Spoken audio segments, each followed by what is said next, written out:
ആയിട്ടില്ല, എല്ലാം ഉണ്ട്. ഓക്കെ. ഞാൻ രണ്ടാമത് അതെടുത്ത് അയച്ചായിരുന്നു. ഫസ്റ്റ് സെക്ഷൻ അതിൽ ഇൻക്ലൂഡ് ആക്കിയിട്ടുണ്ടല്ലേ? യെസ്, നമ്മൾ ഫസ്റ്റ് സെഷൻ ആയിരുന്നല്ലോ മിസ്സായി പോയത്. സോ അത് എല്ലാം വന്നിട്ടുണ്ട്. രണ്ടാമത് അത് റെക്കോർഡ് ചെയ്ത് അയച്ചിട്ടുണ്ട്. ഇപ്പം എല്ലാം ക്ലബ് ചെയ്ത് ഒരൊറ്റ സെഷനായിട്ട് എല്ലാം ഇപ്പോൾ ഉണ്ട്. നിലവിൽ നമ്മൾ ഇതുവരെ എടുത്തു പോയ എല്ലാ ടോപ്പിക്സും റെക്കോർഡിങ്ങിലുണ്ട്. സോ എന്തെങ്കിലും ടെക്നിക്കൽ എറർ വന്നു കഴിഞ്ഞു കഴിഞ്ഞാലും അശ്വിൻ പേടിക്കേണ്ട. അശ്വിൻ്റെ നമ്മൾ പറഞ്ഞിട്ടുള്ള എല്ലാ കാര്യങ്ങളും നമ്മൾ അശ്വിൻ്റെ എല്ലാ നീഡ്സും സാറ്റിസ്ഫൈ ചെയ്ത് നമ്മൾ ഓഫ് കോഴ്സ് തരും കേട്ടോ. Okay, covalent bond. കോവാലന്റ് ബോണ്ടിനെ കുറിച്ച്, അല്ലെങ്കിൽ അത് ഉണ്ടാകാനുള്ള ഒരു സാഹചര്യത്തെക്കുറിച്ച് ഞാൻ ജസ്റ്റ് ഒന്ന് പറയാം. ആദ്യമായിട്ട് നമ്മൾ കോവാലന്റ് ബോണ്ട് ആദ്യമായിട്ട് ലോകത്തോട് പറഞ്ഞത് 2 സയൻറ്റിസ്റ്റുമാരാണ്. അതിലൊരാളാണ് ലൂയിസ്. കേട്ടിട്ടുണ്ടോ ലൂയിസ്? ലൂയിസും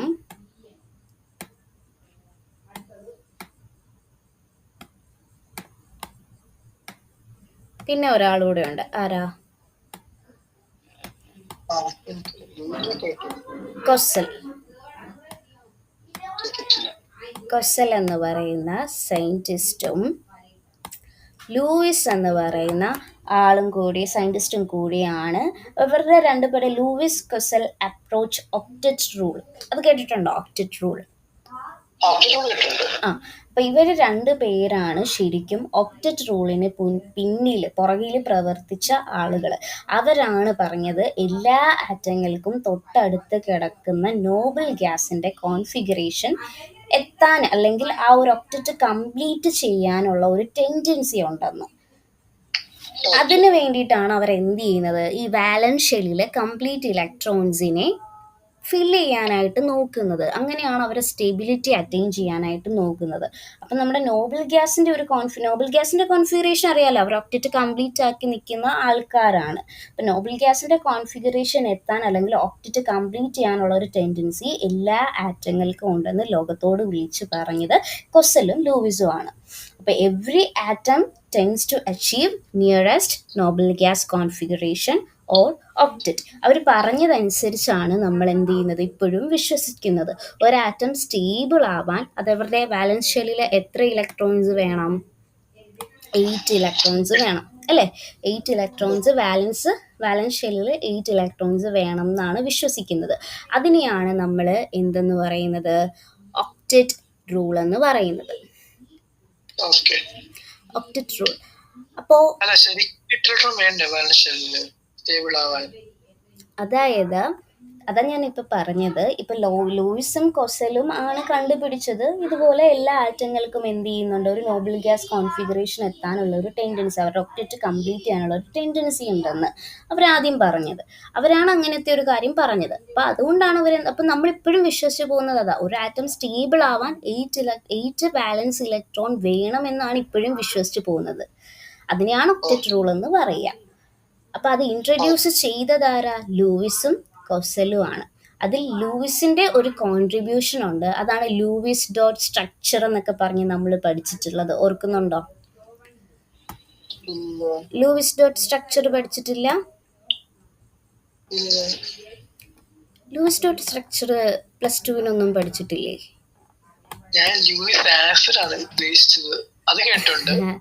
ലൂയിസ് എന്ന് പറയാ, ഇതെന്താ ഇറേസ് ആവാത്തെ? ലൂയിസ് എന്ന് പറയുന്ന ആള് ഒന്നും പഠിച്ചിട്ടില്ല? ഓക്കെ, നമുക്ക്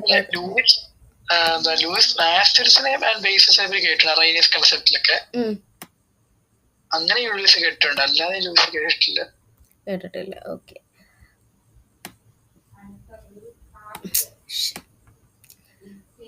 ഇതെന്താ ഇത് മായാത്തെ? Okay okay. അപ്പോൾ ലൂയിസ് ഡോട്ട് സ്ട്രക്ചർ എന്താണെന്ന് വെച്ചാൽ, നമ്മൾ സാധാരണ ഒരു എലമെൻറ്റിനെ ഇപ്പം പ്രിപ്പയർ ചെയ്യുന്നതിനനുസരിച്ച്, അല്ലെങ്കിൽ ഒന്ന് റെപ്രസെൻറ്റ് ചെയ്യുന്നതിന് സിമ്പൽ യൂസ് ചെയ്തിട്ടാണല്ലോ. ഇപ്പം ഹൈഡ്രജനെ ആണ് നമ്മളിപ്പോൾ റെപ്രസെൻറ്റ് ചെയ്യുന്നതെങ്കിൽ, ഹൈഡ്രജൻ എന്ന് പറയുന്ന എലമെൻറ്റിൻ്റെ സിമ്പൽ എന്താ? H അല്ലേ? ഇപ്പോൾ ഓക്സിജൻ ആണെങ്കിലോ O അല്ലേ? സൾഫർ ആണെങ്കിലോ S അല്ലേ? നൈട്രജൻ ആണെങ്കിലോ N അല്ലേ? പിന്നെ ഫ്ലൂറിൻ ആണെങ്കിൽ F അല്ലേ? അയഡിൻ ആണെങ്കിൽ ഐ ആണ്. അങ്ങനെ ഓരോ എലമെന്റ്സിനെയും നമ്മൾ എന്ത് ചെയ്യുന്നുണ്ട്, സിമ്പിൾ യൂസ് ചെയ്തിട്ടാണല്ലോ റെപ്രസെന്റ് ചെയ്യുന്നത്. അപ്പോൾ അതിനേക്കാൾ ഒരു പടി കൂടി കടന്ന് ലൂയിസ് ഒരു സിമ്പിൾ സിസ്റ്റം നമ്മളോട് പറഞ്ഞു തന്നിട്ടുണ്ട്. അപ്പം നമ്മളിപ്പം ലിഥിയം എന്ന് പറയുന്ന ആറ്റത്തിനെ സിമ്പിൾ മാത്രം എഴുതിയാൽ പോരെ. ഇപ്പം ലിഥിയം എന്ന് പറയുന്ന ആറ്റം ഇപ്പം ഞാൻ എടുക്കുകയാണെങ്കിൽ ലിഥിയത്തിന്റെ സിമ്പിൾ എന്താ? Li ആണ്. അപ്പം ലൂയിസ് പറഞ്ഞത് ഇങ്ങനെ ഒരു സിമ്പിൾ മാത്രം എഴുതിയാൽ പോരാ. ലൂയിസ് പറഞ്ഞത് ആറ്റത്തിന്റെ വാലൻസ് ഇലക്ട്രോൺ കൂടി എന്ത് ചെയ്യണം, നമ്മൾ സൂചിപ്പിക്കണം. അപ്പൊ അതെങ്ങനെയാ സൂചിപ്പിക്കുക? ആദ്യം എലമെന്റിന്റെ സിമ്പിൾ എഴുതണം, എന്നിട്ട് വാലൻസ് ഇലക്ട്രോൺ എത്രയാ വാലൻസ് ലിഥിയത്തിന്റെ അറ്റോമിക് നമ്പർ എത്രയാ? Hydrogen, helium, lithium. അപ്പൊ ലിഥിയത്തിന്റെ എത്ര അറ്റോമിക് നമ്പർ? 3. അപ്പൊ വാലൻസ് ഷെല്ലിൽ എത്ര ഇലക്ട്രോൺസ് ഉണ്ട്? 1. ആ 1നെ നമ്മൾ ഇവിടെ എന്ത് ചെയ്യും, ഒരു ഡോട്ടായിട്ട് റെപ്രസെന്റ് ചെയ്യും. അതാണ് ലൂയിസ് ഡോട്ട് സ്ട്രക്ചർ. ഇനി അടുത്ത ആളെ എടുക്കാം. ലിഥിയം കഴിഞ്ഞാൽ പിന്നെയുള്ള ആള് ബെർലിയം ആണ്. ബെർലിയത്തിന്റെ സിമ്പൽ എന്ന് പറയുന്നത് Be ആണ്. ബെർലിയത്തിന്റെ അറ്റോമിക് നമ്പർ എത്രയാ? 4. അപ്പൊ വാലൻസ് ഷെല്ലിൽ എത്ര ഇലക്ട്രോൺസ് ഉണ്ട്? 2. അപ്പൊ നമ്മൾ അവരെന്ത് ചെയ്യും, ആ ഇലക്ട്രോൺസിനെ ഇങ്ങനെ റെപ്രസെന്റ് ചെയ്യും. ഇനി അടുത്ത ആളെ നോക്കാം. അടുത്ത ആളാരാ? ബെർലിയം കഴിഞ്ഞിട്ടുള്ള ആളാരാ? ബോറോന്റെ അറ്റോമിക് നമ്പർ എത്രയാ? അശ്വിൻ, സ്ക്രീൻ കാണാൻ ബുദ്ധിമുട്ട്, ചെറിയ സ്ക്രീൻ ആയതുകൊണ്ടെന്ന് പറഞ്ഞതുകൊണ്ടാട്ടോ ഞാൻ മാക്സിമം ഇപ്പൊ ടെക്സ്റ്റ് ബുക്കിൽ തന്നെ എഴുതാൻ നോക്കുന്നേ. ഓക്കെ. അപ്പൊ ബോറോന്റെ അറ്റോമിക് നമ്പർ എത്രയാ? ബെർലിയം കഴിഞ്ഞിട്ടുള്ള ആളാണ് ബോറോൺ. 5. അപ്പൊ അറ്റോമിക് വാലൻസ് ഷെല്ലിൽ എത്ര ഇലക്ട്രോൺസ് ഉണ്ട്? 3. അപ്പൊ നമ്മൾ അവരെ എങ്ങനെ ഡിനോട്ട് ചെയ്യും? ഇവിടെ ഒരാൾ വരും, ഇവിടെ ഒരാൾ വരും, ഇവിടെ ഒരാൾ വരും. ഇനി അടുത്ത ബോറോൺ കഴിഞ്ഞാലുള്ള ആള് കാർബൺ ആണ്. സോ കാർബന്റെ അറ്റോമിക് നമ്പർ എത്രയാ? 6. അപ്പൊ വാലൻസ് ഷെല്ലിൽ എത്ര ഇലക്ട്രോൺസ് ഉണ്ട്? 4. അപ്പം എങ്ങനെ വരും? ഇവിടെ ഒരാൾ വരും, ഇവിടെ ഒരാൾ വരും. അങ്ങനെ വാലൻസ് ഇലക്ട്രോൺസിലുള്ള ആൾക്കാരെ എന്ത് ചെയ്യുന്നുണ്ട്, ഒരു ഡോട്ടായിട്ട് റെപ്രസെന്റ് ചെയ്യുന്നതാണ് ലൂയിസ് ഡോട്ട് സ്ട്രക്ചർ. ഈ അടുത്ത എലമെന്റ്സ് അശ്വിൻ തനിയെ എന്ന് എഴുതിക്കാം. ഞാൻ പറഞ്ഞായിരുന്നു കഴിഞ്ഞ ക്ലാസ്സിൽ ഒരു പേപ്പറും പെന്നും ഒക്കെ എടുത്ത് വെച്ച് വേണം നമ്മുടെ ക്ലാസ്സിൽ ഇരിക്കാനെന്ന്. എടുത്ത് വെച്ചിട്ടുണ്ടോ? നൈട്രജൻ, ഓക്സിജൻ, ഫ്ലൂറിൻ, നിയോൺ, ഇത്ര ആൾക്കാരെ ഒന്ന് എഴുതിക്കാം. ഈ രീതിയിലൊന്ന് റെപ്രസെന്റ് ചെയ്തേ. എന്നിട്ട് എന്നെ ബാക്ക് ക്യാമറ ഓൺ ആക്കി കാണിക്കണേ എഴുതിയത്.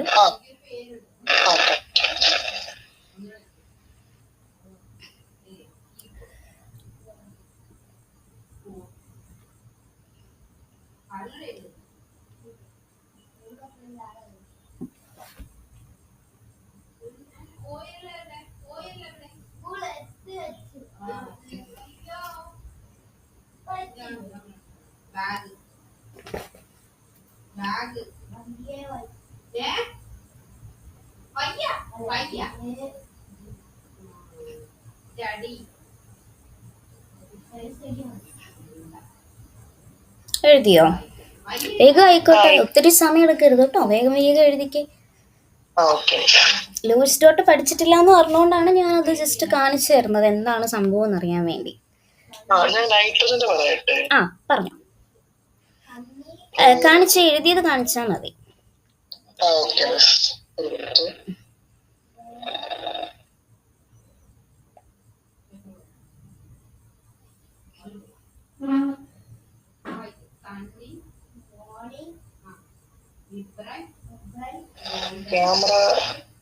ക്യാമറ എനിക്ക് കാണുന്നില്ല, ഇരുട്ടാ.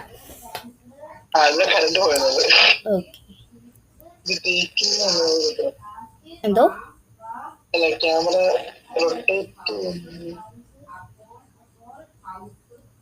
നീറ്റിൽ നിൽക്കുന്നതുകൊണ്ട് ഫ്ലാഷ് ലൈറ്റ് ഒന്നും ഓണാക്കാൻ പറ്റില്ല. അല്ല, തിരിക്കാൻ പറ്റുന്നില്ല, ക്യാമറ ബാക്ക് ക്യാമറ നോക്കാൻ പറ്റുന്നില്ല.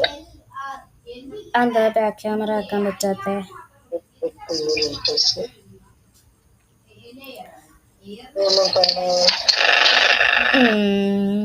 ചെറുതായിട്ട്, പക്ഷെ നൈട്രജനെ കാണുന്നില്ല.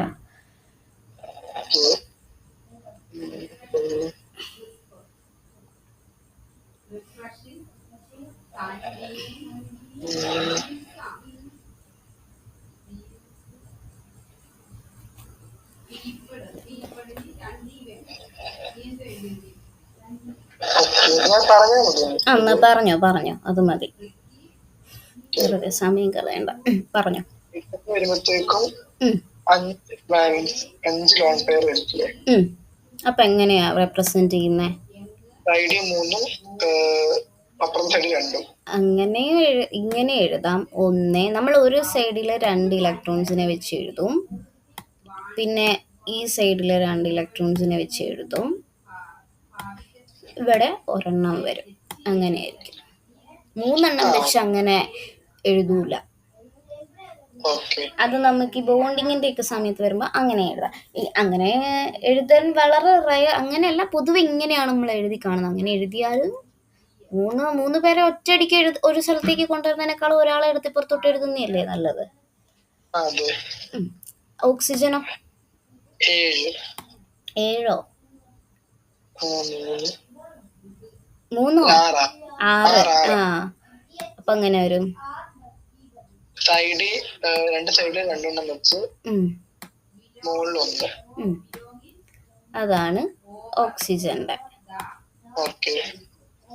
ഇനി ഫ്ലൂറിൻ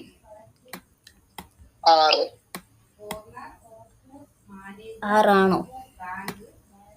2 6 ഫ്ലൂറിന്റെ അറ്റോമിക് നമ്പർ എത്രയാ?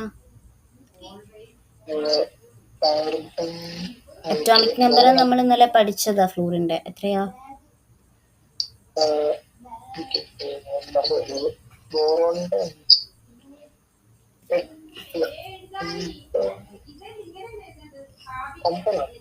9 ആണ്. അപ്പൊ വാലൻസ് ഷെല്ലിൽ എത്ര വരും? 9.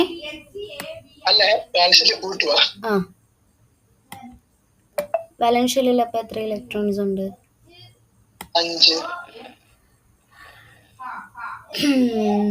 5 ആണോ? 4. ഫ്ലൂറിന്റെ അറ്റോമിക് നമ്പർ 9 ആണ്. വാലൻസ് ഷെല്ലിൽ എത്ര ഇലക്ട്രോൺസ് ഉണ്ടാവും?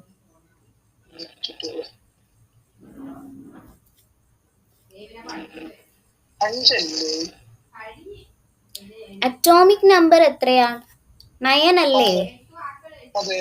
ഫസ്റ്റ് സബ് ഷെല്ലിൽ എത്ര ഇലക്ട്രോൺസ് ഉണ്ട്?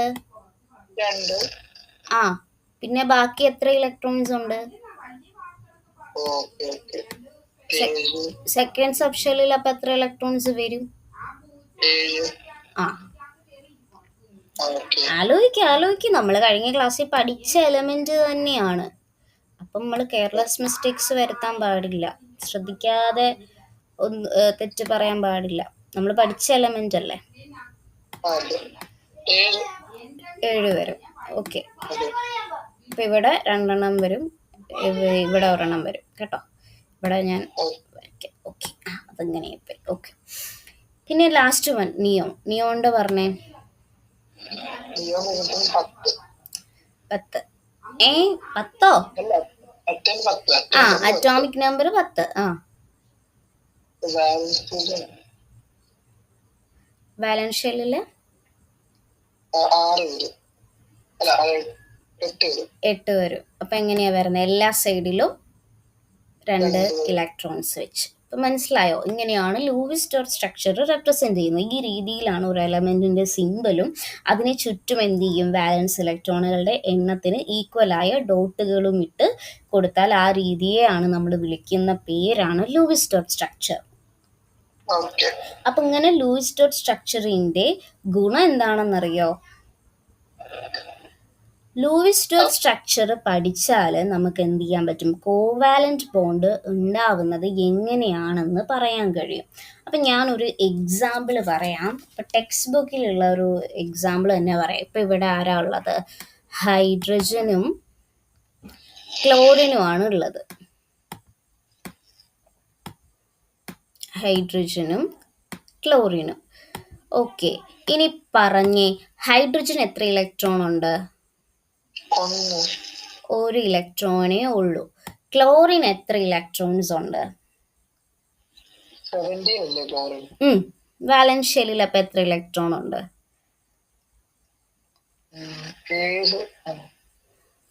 7. നമ്മൾ പഠിച്ചതാണ്. എന്താണ് ഇത്ര സംശയം?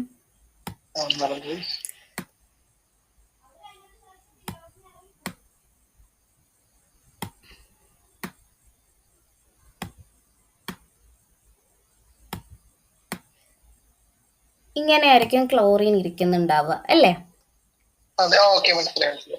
ഇങ്ങനെയായിരിക്കും ക്ലോറിൻ്റെ ഇലക്ട്രോൺസ് വരിക. അപ്പം ക്ലോറിന് നമുക്കറിയാലോ, ക്ലോറിന് ഒരു ഇലക്ട്രോണും കൂടെ കിട്ടിക്കഴിഞ്ഞാൽ അവരുടെ ഒക്റ്ററ്റ് കംപ്ലീറ്റ് ആകത്തില്ലേ?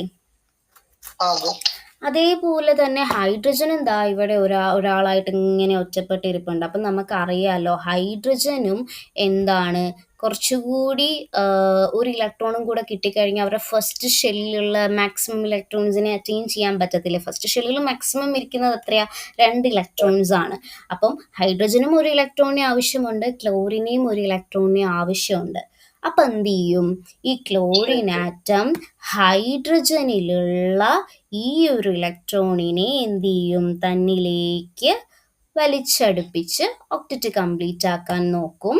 അതേപോലെ തന്നെ ഹൈഡ്രജൻ ആറ്റം എന്ത് ചെയ്യും, ഈ ക്ലോറിൻ്റെ ഇവിടെ നിൽക്കുന്ന ഈ ഒരു ഇലക്ട്രോണിനെയും തന്നിലേക്ക് അട്രാക്റ്റ് ചെയ്ത് പിടിക്കും. അങ്ങനെ രണ്ടുപേരും പരസ്പരം അങ്ങോട്ടും ഇങ്ങോട്ടും ഇലക്ട്രോണിനെ ഷെയർ ചെയ്തിട്ടാണ് അവിടെ എന്തുണ്ടായേക്കുന്നത്, കോവാലന്റ് ബോണ്ട് ഉണ്ടായത്. Lewis formation of covalent bond. കണ്ടോ? മനസ്സിലായോ? ഇനി വേറെയും എക്സാമ്പിൾസ് ഞാൻ കാണിക്കാം.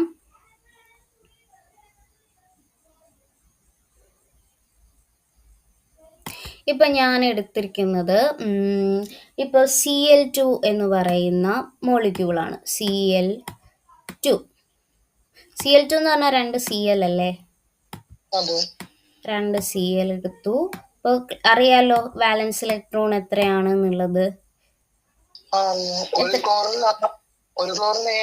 7. അപ്പം ഇവിടെ ഒരു ഇലക്ട്രോൺ ഉണ്ടാവും, ബാക്കി 6 ഇലക്ട്രോൺസ് ഇവിടെ ആയിട്ടുണ്ടാവും. അത് ഞാനിപ്പോൾ റെപ്രസെന്റ് ചെയ്യുന്നില്ല, വെറുതെ അത്രയും സമയം കളയണ്ടല്ലോ. അപ്പൊ അറിയാലോ ഇവിടെ ഇലക്ട്രോൺസ് ഉണ്ടെന്ന്. അപ്പൊ ഈ ക്ലോറിനും ഒരു ഇലക്ട്രോണിനെ ആവശ്യമുണ്ട്, ഇവിടെ ഇരിക്കുന്ന ഈ ക്ലോറിനും എന്ത് ചെയ്യുന്നുണ്ട്, ഒരു ഇലക്ട്രോണിനെ ആവശ്യമുണ്ട്. അപ്പൊ അവരെന്ത് ചെയ്യും, ഷെയർ ചെയ്യും. അപ്പൊ അങ്ങനെ വരും കോവാലന്റ് ബോണ്ട് ഫോം ചെയ്യുന്നത്. അപ്പൊ എങ്ങനെയാ, ഞാൻ നേരത്തെ കാണിച്ച പോലെ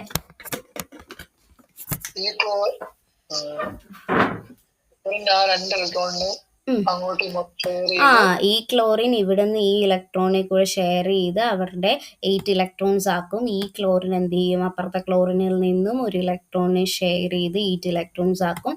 അങ്ങനെ കോവാലന്റ് ബോണ്ട് ഫോം ആയി. ഇപ്പൊ ഇവർ സ്റ്റേബിൾ അല്ലേ? ഇപ്പൊ 2 ക്ലോറിനെ ഷെയർ ചെയ്യും അല്ലെ? ആ ഷെയറിങ് കാണിക്കാനാണ് നമ്മൾ ഈ സർക്കിൾ ഇങ്ങനെ വരയ്ക്കുക. മനസ്സിലായോ? അപ്പൊ ഈ ഈ റീജിയനിൽപ്പെട്ട, അതായത് ഈ റീജിയനിലാണ് ഇലക്ട്രോണുകൾ എന്ന് പറയുന്നത്. ഈ റീജിയനിൽപ്പെട്ട ഇലക്ട്രോണുകളെയാണ് നമ്മൾ ഷെയർഡ് ഇലക്ട്രോണുകൾ എന്ന് പറയുന്നത്. ഇവരല്ലേ ഷെയർ ചെയ്തത്? അപ്പോ ഈ 2 ക്ലോറിൻ ആറ്റങ്ങൾക്ക് ഇടയിൽ എത്ര ഇലക്ട്രോണുകളാണ് ഇപ്പൊ ഷെയർ ചെയ്തത്? 2 ഇലക്ട്രോൺ വരിക എന്ന് പറഞ്ഞാൽ ഒരു പെയർ ആയി അല്ലെ? 2 ഇലക്ട്രോൺ എന്ന് പറഞ്ഞാൽ അതൊരു ഇലക്ട്രോൺ പെയർ അല്ലേ? അപ്പൊ ഇലക്ട്രോൺ പെയറുകളെ നമ്മൾ ഷെയർ ചെയ്യും. 2 ഇലക്ട്രോൺ പെയറുകളെയാണ് നമ്മൾ ഇവിടെ ഇപ്പോൾ ഒരു പെയറാണുള്ളത്. അപ്പോൾ ഒരു പെയർ ഇലക്ട്രോണുകളെ ഷെയർ ചെയ്യുന്നുണ്ട്.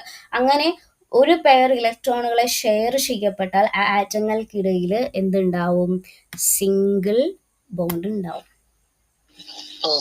അപ്പൊ ഇതെന്താ, ഇത് സിംഗിൾ കോവാലന്റ് ബോണ്ട് ഉണ്ടായി എന്നാണ് പറയുന്നത്.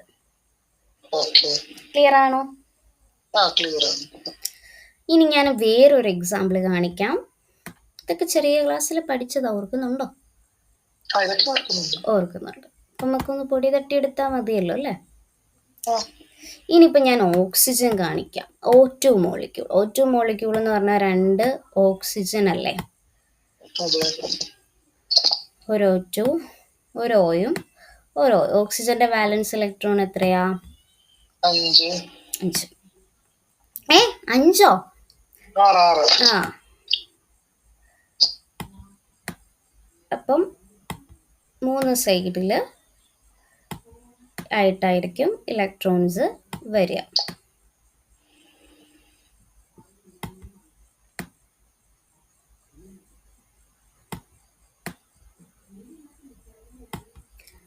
അതുപോലെ തന്നെ ഇവിടെയും വരും.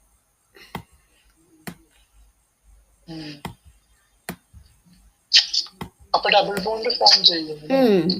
അത് തന്നെ.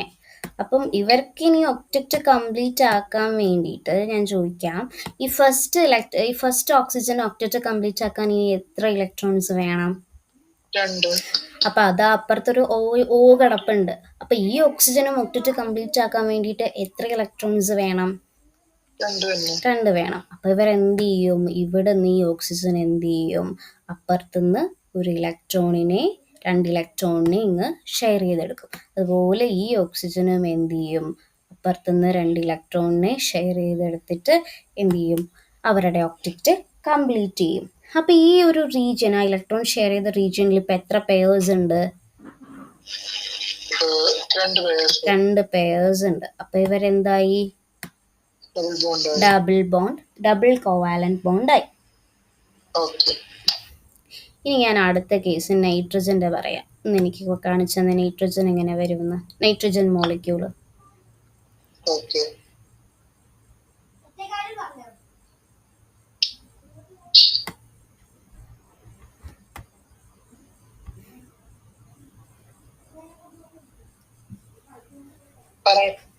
പറഞ്ഞോ. 2 നൈട്രജൻ വരും. എങ്ങനെയായിരിക്കും ഇലക്ട്രോൺസ് വരിക? ഏത് സൈഡിൽ? നൈട്രജന്റെ കേസ് വരുമ്പം വാലൻസ് ഷെല്ലിൽ എത്ര ഇലക്ട്രോൺസ് വരും? 5 ഇലക്ട്രോൺസ് വരും. അപ്പം ഇവിടെ 3 ഇലക്ട്രോൺസ് അശ്വിൻ നേരത്തെ ചെയ്ത പോലെ ഇവിടെ നമുക്ക് ചെയ്യാം. 3 ഇലക്ട്രോൺസിനെ കാണിക്കാം. ഒരു സ്ഥലത്ത് തന്നെ 3 ഇലക്ട്രോൺസിനെ കാണിച്ചാലൊന്നും കുഴപ്പമില്ല കേട്ടോ, അങ്ങനെയും നമുക്ക് ചെയ്യാം. പിന്നെ ഞാൻ ഒരു ഭംഗിക്ക് ലൂയിസ് ഡോട്ട് സ്ട്രക്ചർ വരച്ചപ്പം അങ്ങനെ കൊടുത്തൂന്നേ ഉള്ളൂ. അപ്പൊ ബാക്കി 2 ഇങ്ങനെ വന്നത്. ഒരെണ്ണത്തിന് ഞാൻ ഇവിടെയും കൊടുത്തു, ഒരെണ്ണത്തിന് ഞാൻ ഇവിടെയും കൊടുത്തു. അപ്പൊ ഇവിടെ എന്താ വരിക? Triple bond. കാരണം ഇവിടെ ഇനി ഒബ്ജക്റ്റ് കംപ്ലീറ്റ് ആക്കാൻ ഇനി 3 ഇലക്ട്രോൺസിന്റെ ആവശ്യമുണ്ട്. സോ അവരെന്ത് ചെയ്യും? ഇവിടെ നിന്ന് ഇങ്ങോട്ട് ഇലക്ട്രോൺസിനെ ഷെയർ ചെയ്യും ഈ നൈട്രജൻ മോളിക്യൂൾ. സെയിം ഹിയർ, ഈ നൈട്രജനും എത്ര ഇലക്ട്രോൺസിനെ ഒബ്ജക്റ്റ് കംപ്ലീറ്റ് ആക്കാൻ വേണം? 3 ഇലക്ട്രോൺസിനെ വേണം. സോ അവരെന്ത് ചെയ്യും? ഇവിടെ നിന്ന് ഇങ്ങോട്ട് ഷെയർ ചെയ്യും. സോ അവർക്കിടയിൽ എത്ര ഇലക്ട്രോൺ പെയർ വന്നിട്ടുണ്ട്? 3 ഇലക്ട്രോൺ പെയർ വന്നിട്ടുണ്ട്. അപ്പൊ അവിടെ എന്ത് ബോണ്ടായി? Triple covalent ബോണ്ടായി. ഇത്രയേ ഉള്ളൂ കോവാലന്റ് ബോണ്ട്. ക്ലിയർ ആണെന്ന് ഞാൻ വിശ്വസിക്കുന്നു. ഓക്കെ. അപ്പൊ എന്താണ് മെയിൻലി കോവാലന്റ് ബോണ്ട് എന്ന് പറഞ്ഞു കഴിഞ്ഞാൽ എന്താണ് മനസ്സിലായത്? എന്താ? Sharing of electrons. അത് 2 ആറ്റങ്ങൾ തമ്മിൽ ഇലക്ട്രോണുകൾ ഷെയർ ചെയ്യുമ്പോൾ ഉണ്ടാകുന്ന ഒരു ബന്ധം, ഒരു ബോണ്ടാണ് കോവാലന്റ് ബോണ്ട്. സാധാരണയായി നോൺ മെറ്റൽസ് തമ്മിലാണ് എന്ത് ചെയ്യുന്നത്? നോൺ മെറ്റൽസ് എന്ന് പറഞ്ഞാൽ ആരാ? ഹൈഡ്രജൻ, ക്ലോറിൻ, HCl അങ്ങനെയൊക്കെയുള്ള നോൺ മെറ്റൽസ് തമ്മിലായിരിക്കും മെയിൻലി എന്ത് ചെയ്യുന്നത്? കോവാലന്റ് ബോണ്ട് ഉണ്ടാകുന്നത്. അപ്പൊ ഈ ഷെയർ ചെയ്യുന്ന ഇലക്ട്രോൺ ജോഡിയെ, ആ ഒരു പെയറിനെയാണ് നമ്മൾ ബോണ്ടിങ് പെയർ എന്ന് വിളിക്കുന്നത്. ഞാൻ ഇപ്പൊ പറഞ്ഞു തന്നില്ലേ? അപ്പം ബാക്കിയുള്ള ഇപ്പം ഇങ്ങനെ ബോണ്ടിങ്ങിൽ ഏർപ്പെടുന്ന, ഇപ്പൊ ഇവിടെ 2 ഇലക്ട്രോൺസ് ഉണ്ട് എന്നുണ്ടെങ്കിൽ ബോണ്ടിങ്ങിൽ ഏർപ്പെടുന്നവരെ നമ്മൾ എന്ത് പറയും? ബോണ്ടിങ് പെയേഴ്സ് എന്നും. ബോണ്ട് ഇല്ലാത്തവരെ നമ്മൾ എന്ത് പറയും? Anti bond. Lone pairs. കേട്ടിട്ടുണ്ടോ ലോൺ പെയേഴ്സ്? ലോൺ പെയേഴ്സ് എന്ന് പറഞ്ഞാൽ ആരാ? ബോണ്ട് ഫോം ചെയ്യാത്തവരെയാണ്. ബോണ്ട് ഫോം ചെയ്യാതെ ഇലക്ട്രോൺസ് ഉണ്ടാവുമല്ലോ, അവരെയാണ് നമ്മൾ ലോൺ പെയേഴ്സ് എന്ന് വിളിക്കുന്നത്. ഇത്രയേ ഉള്ളൂ സിമ്പിള് പറഞ്ഞാൽ നമ്മുടെ കോവാലന്റ് ബോണ്ട്. ഇത്രയും കാര്യം എഴുതി വെച്ച് 2-3 എക്സാമ്പിൾസും കാണിച്ചു കൊടുത്താൽ മതി, വേറെ വലിയ കാര്യമൊന്നുമില്ല. എന്തെങ്കിലും ബുദ്ധിമുട്ടുണ്ടോ? എന്താണ് കോവാലന്റ് ബോണ്ട്, എക്സാമ്പിള്, ആ ഇലക്ട്രോൺ ജോഡിയെ, ആ ഒരു പെയറിനെ നമ്മൾ ബോണ്ടിങ് പെയർ എന്നും, ആ ബോണ്ടിങ്ങിൽ ഏർപ്പെടാത്തവരെ നമ്മൾ ലോൺ പെയേഴ്സ് എന്ന് പറയുന്നു. പിന്നെ എക്സാമ്പിൾ വെച്ച് 2-3 എക്സാമ്പിൾസിന് ഇങ്ങനെയൊന്ന് ലോൺ ഇപ്പം ഞാൻ കുറച്ച് എക്സാമ്പിൾസ് ഒക്കെ കാണിച്ചില്ലേ, അതൊക്കെ ഒന്ന് റെപ്രസെന്റ് ചെയ്ത് കൊടുത്താൽ മതി. മതി, അതിന്റെ ആവശ്യമുള്ളൂ. ക്ലിയർ അല്ലേ? ഇപ്പൊ ഹൈഡ്രജന്റെ കാര്യം നമ്മൾ പറഞ്ഞു. കോവാലന്റ് ബോണ്ടിന്റെ ഇപ്പം ഹൈഡ്രജനും HCl കാര്യം നമ്മൾ പറഞ്ഞു. ഇനി അടുത്തതിലേക്ക് പോവാം. അടുത്തതാണ് വാലൻസ് ബോണ്ട് തിയറി. എന്താണ് വാലൻസ് ബോണ്ട് തിയറി?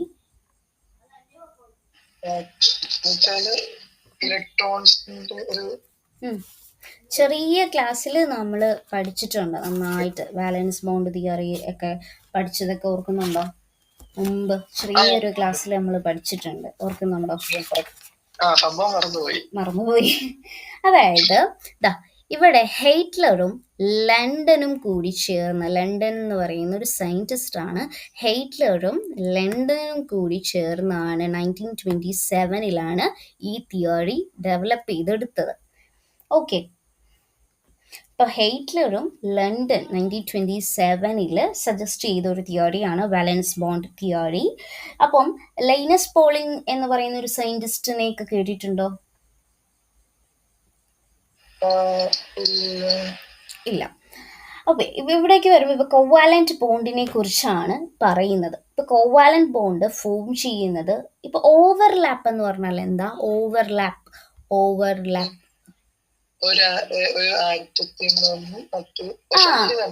അതായത് ഓവർലാപ്പ് എന്താന്ന് വെച്ചാൽ അറ്റോമിക് ഓർബിറ്റൽസ് ഹാഫ് ഫിൽഡ് ആയിരിക്കും. ഹാഫ് ഫിൽഡ് എന്ന് പറഞ്ഞാൽ എന്താ? അത്രയേ ഉള്ളൂ. ഇപ്പൊ നമ്മൾ ഓർബിറ്റൽസ് ഒക്കെ ഇപ്പൊ വരയ്ക്കും. ഇപ്പൊ ഞാനൊരു ഡി ഓർബിറ്റലിനെ റെപ്രസെന്റ് ചെയ്യാം. ഡി ഓർബിറ്റൽസിൽ എത്ര ഇതുണ്ടാവും? 5 അല്ലേ? അതെ. അപ്പം ആദ്യം ഒരു ഇലക്ട്രോൺ ഓക്യുപ്പൈ ചെയ്തു, രണ്ടാമത്തെ ഇലക്ട്രോൺ ഓക്യുപ്പൈ ചെയ്തു, മൂന്നാമത്തെ ഇലക്ട്രോൺ ഓക്യുപ്പൈ ചെയ്തു, നാലാമത്തെ ഇലക്ട്രോൺ ഓക്യുപ്പൈ ചെയ്തു, എന്നിട്ട് 5 ഇലക്ട്രോൺസ് ഇതിലുള്ളെന്ന് വിചാരിച്ചോ. ഇത് ഹാഫ് ഫിൽഡ് ആണ്, മനസ്സിലായോ? അത്രയേ ഉള്ളൂ. ഹാഫ് ഫിൽഡ് എന്ന് പറഞ്ഞാൽ പകുതി മാത്രം ഫില്ലായിട്ടിരിക്കുക, കംപ്ലീറ്റ്ലി ഫിൽഡ് അല്ല. അപ്പോൾ അങ്ങനെ ഹാഫ് ഫിൽഡ് ആയിട്ടുള്ള, ഓവർലാപ്പിംഗ് ഹാഫ് ഫിൽഡ് ആയിട്ടുള്ള അറ്റോമിക് ഓർബിറ്റൽസ് എവിടെയുള്ള 2 കമ്പൈനിങ് ആറ്റത്തിലുള്ള വാലൻസ് ഷെല്ലിലുള്ള അറ്റോമിക് ഓർബിറ്റൽസിന്റെ ഓവർലാപ്പിംഗ് ആണ്. വാലൻസ് ഷെല്ലിലുള്ള ഹാഫ് ഫിൽഡ് ആയിട്ടുള്ള അറ്റോമിക് ഓർബിറ്റൽസിന്റെ ഓവർലാപ്പിംഗ് വഴിയാണ് എന്ത് ചെയ്യുന്നത്? ഒരു കോവാലന്റ് ബോണ്ട് ഫോം ചെയ്യുന്നത്. അപ്പൊ 2 ഓർബിറ്റൽസ് ഹാഫ് ഫിൽഡ് ആണെന്ന് പറഞ്ഞു. അപ്പൊ അത് കമ്പൈൻ ചെയ്തു എങ്കിൽ അതിനൊരു കണ്ടീഷൻ ഉണ്ട്. അതിലുള്ള ഇലക്ട്രോൺസ് എന്തായിരിക്കണം? ഓപ്പോസിറ്റ് സ്പിൻ ആയിരിക്കണം. ഓപ്പോസിറ്റ് സ്പിൻ എന്ന് പറഞ്ഞാൽ ഒരാള് ക്ലോക്ക് വൈസ് ആണെങ്കിൽ മറ്റൊരാൾ എന്തായിരിക്കണം? ഒരാൾ ഇങ്ങനെയുള്ള ക്ലോക്ക് വൈസ് ആണെങ്കിൽ അടുത്ത ആറ്റത്തിലുള്ള ബാലൻസ് ഷെല്ലിലുള്ള ഇലക്ട്രോൺ എന്തായിരിക്കണം? ആൻറ്റി ക്ലോക്ക് വൈസ് ആയിരിക്കണം, ഓപ്പോസിറ്റ് സ്പിൻ ആയിരിക്കണം. ആ ഒരു കണ്ടീഷൻ ഉണ്ടെങ്കിലേ അവിടെ എന്ത് ചെയ്യാൻ പറ്റുള്ളൂ? കമ്പൈൻ ചെയ്യാൻ പറ്റത്തുള്ളൂ ആറ്റങ്ങൾക്ക്. അപ്പൊ ഇങ്ങനെ ഓവർലാപ്പിംഗ് നടക്കുമ്പോൾ ആ സിസ്റ്റത്തിൽ നിന്ന് എന്ത് ചെയ്യും? കുറച്ച് എനർജി റിലീസ് ചെയ്യും. അപ്പൊ എനർജി കുറയും. അപ്പൊ എനർജി കുറഞ്ഞാൽ ഞാൻ പറഞ്ഞു തന്നിട്ടുണ്ട് സ്റ്റെബിലിറ്റിയുടെ കാര്യം എന്തായിരിക്കും? അപ്പൊ സ്റ്റെബിലിറ്റി കൂടും. അപ്പൊ എനർജി കുറഞ്ഞാൽ സ്റ്റേബിൾ ആകും അല്ലേ? അതെ. അപ്പൊ അറ്റോമിക് ഓർബിറ്റൽസ് എന്തുമാത്രം എക്സ്റ്റെൻറ്റിലാണോ ഒന്നിലേക്ക് മെർജ് ചെയ്യുന്നത്, അതായത് ഇങ്ങനെ ഓവർലാപ്പ് ചെയ്യുന്നത്, അതിനനുസരിച്ച് ബോണ്ടിങ്ങിന്റെ സ്ട്രെങ്ത് അത്രയും കൂടും. ഒരുപാട് ഓവർലാപ്പ് ചെയ്താൽ ഒരുപാട് സ്ട്രെങ്ത് ഉണ്ടാവും.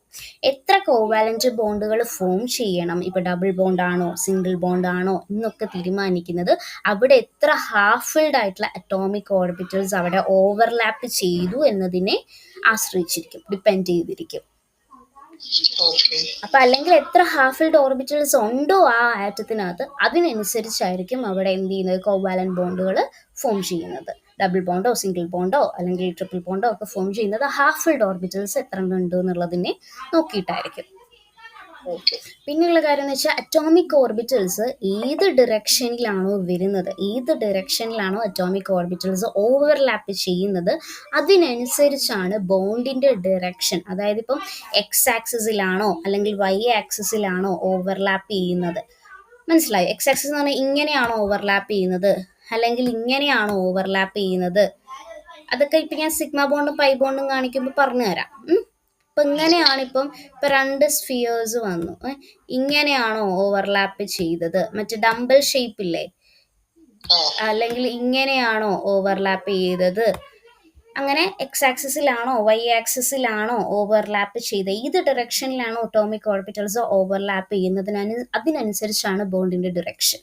അതായത് എക്സ് ആക്സിസിലാണോ അല്ലെങ്കിൽ ഓവർലാപ്പ് ചെയ്യുന്നത്, അല്ലെങ്കിൽ വൈ ആക്സിസിലാണോ ഓവർലാപ്പ് ചെയ്യുന്നത്, അതോ സൈഡിൽ, ഇപ്പൊ ഇത് സൈഡിൽ കൂടിയല്ലേ ഓവർലാപ്പ് ചെയ്തിരിക്കുന്നത്, സൈഡ് വൈസ് ഓവർലാപ്പിംഗ് അല്ലേ, അപ്പൊ സൈഡിൽ കൂടെയാണോ, അങ്ങനെ എന്താണോ അതനുസരിച്ചായിരിക്കും ആ ബോണ്ട് ഫോം ചെയ്യുന്നതിന്റെ ഡിറക്ഷൻ. ആ ബോണ്ട് ആ ആക്സിസിലായിരിക്കും ഉണ്ടായിരിക്കുന്നത്.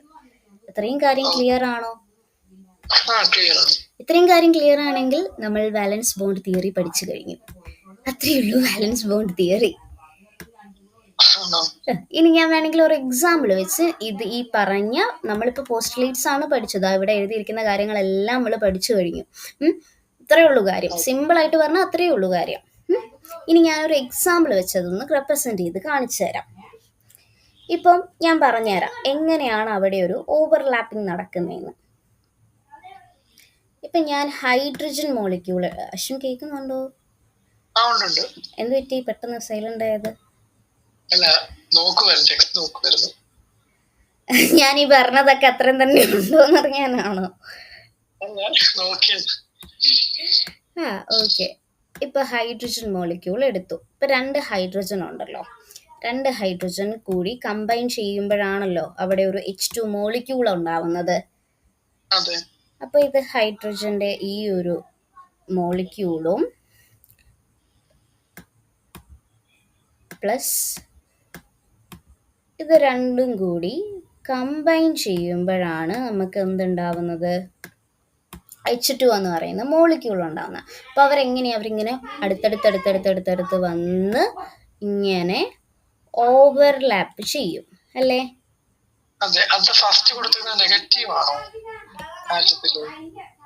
അല്ല, അത് ഞാനിങ്ങനെ കാണിച്ചതാ, 1 എന്നുള്ള രീതിയിൽ കാണിച്ചതാ.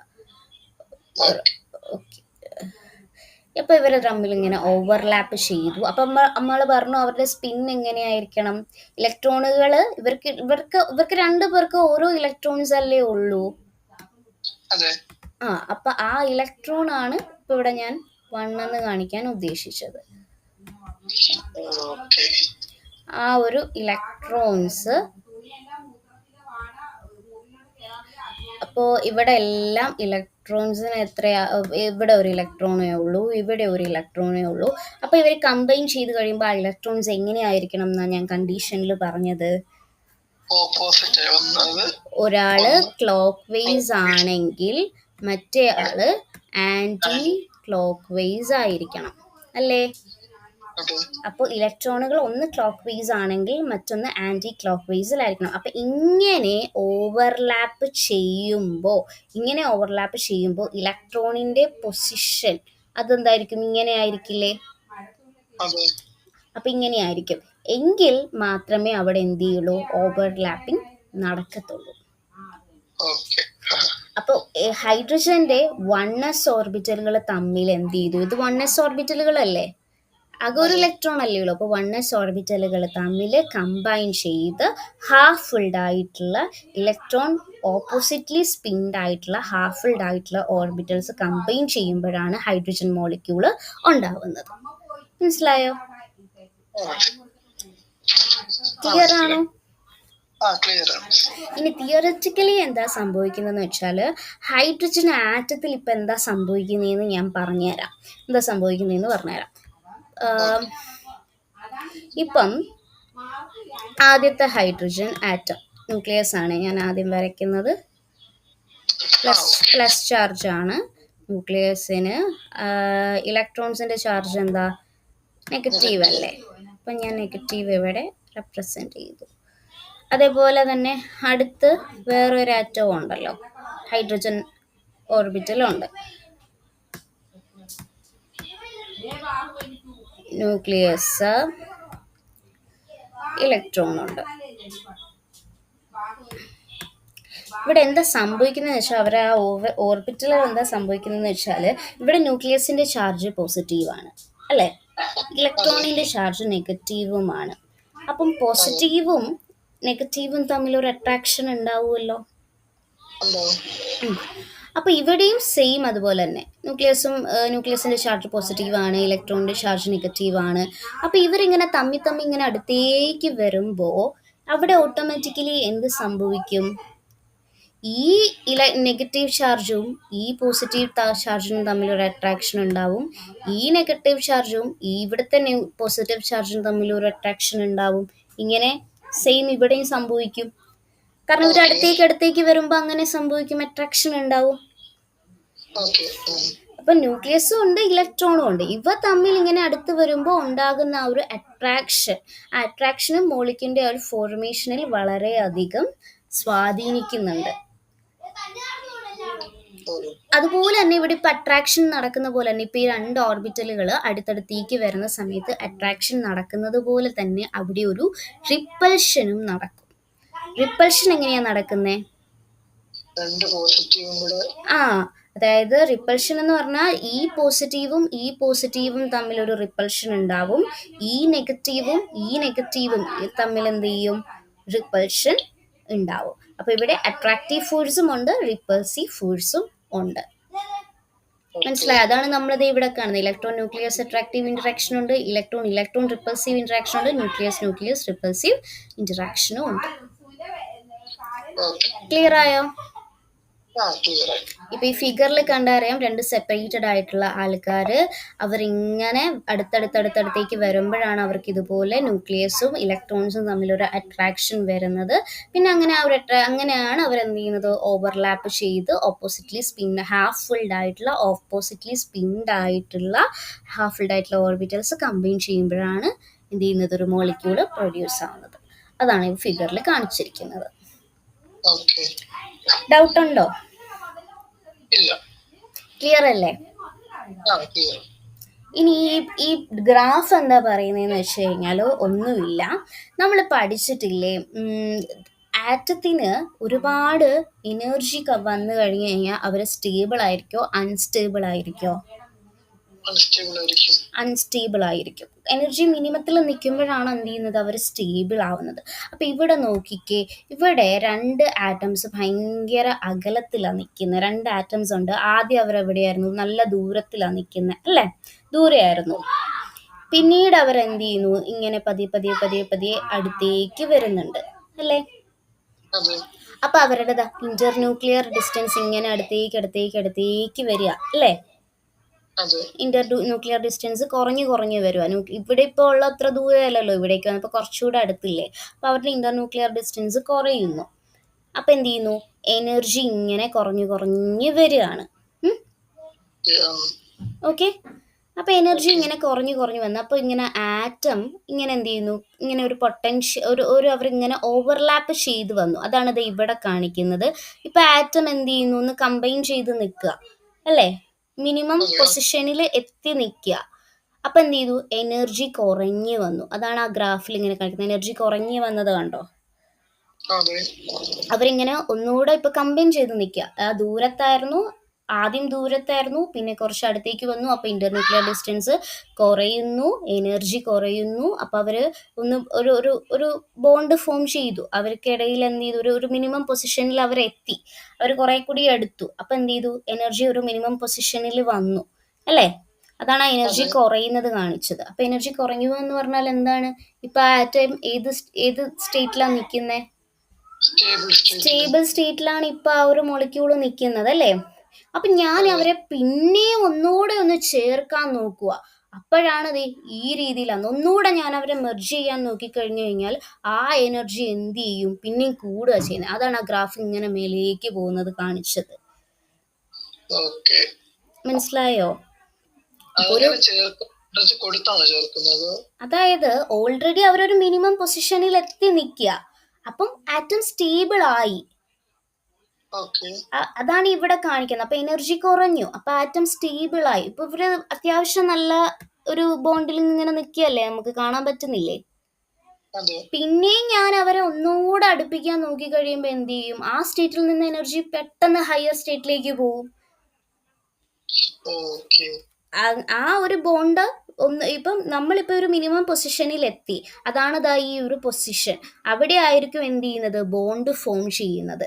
കാരണം ആ സ്റ്റെബിലിറ്റി സ്റ്റേറ്റിൽ അത് എത്തി, എനർജി കുറഞ്ഞു വന്നില്ലേ, അപ്പൊ ആ സ്റ്റെബിലിറ്റിയിൽ എത്തിയത്.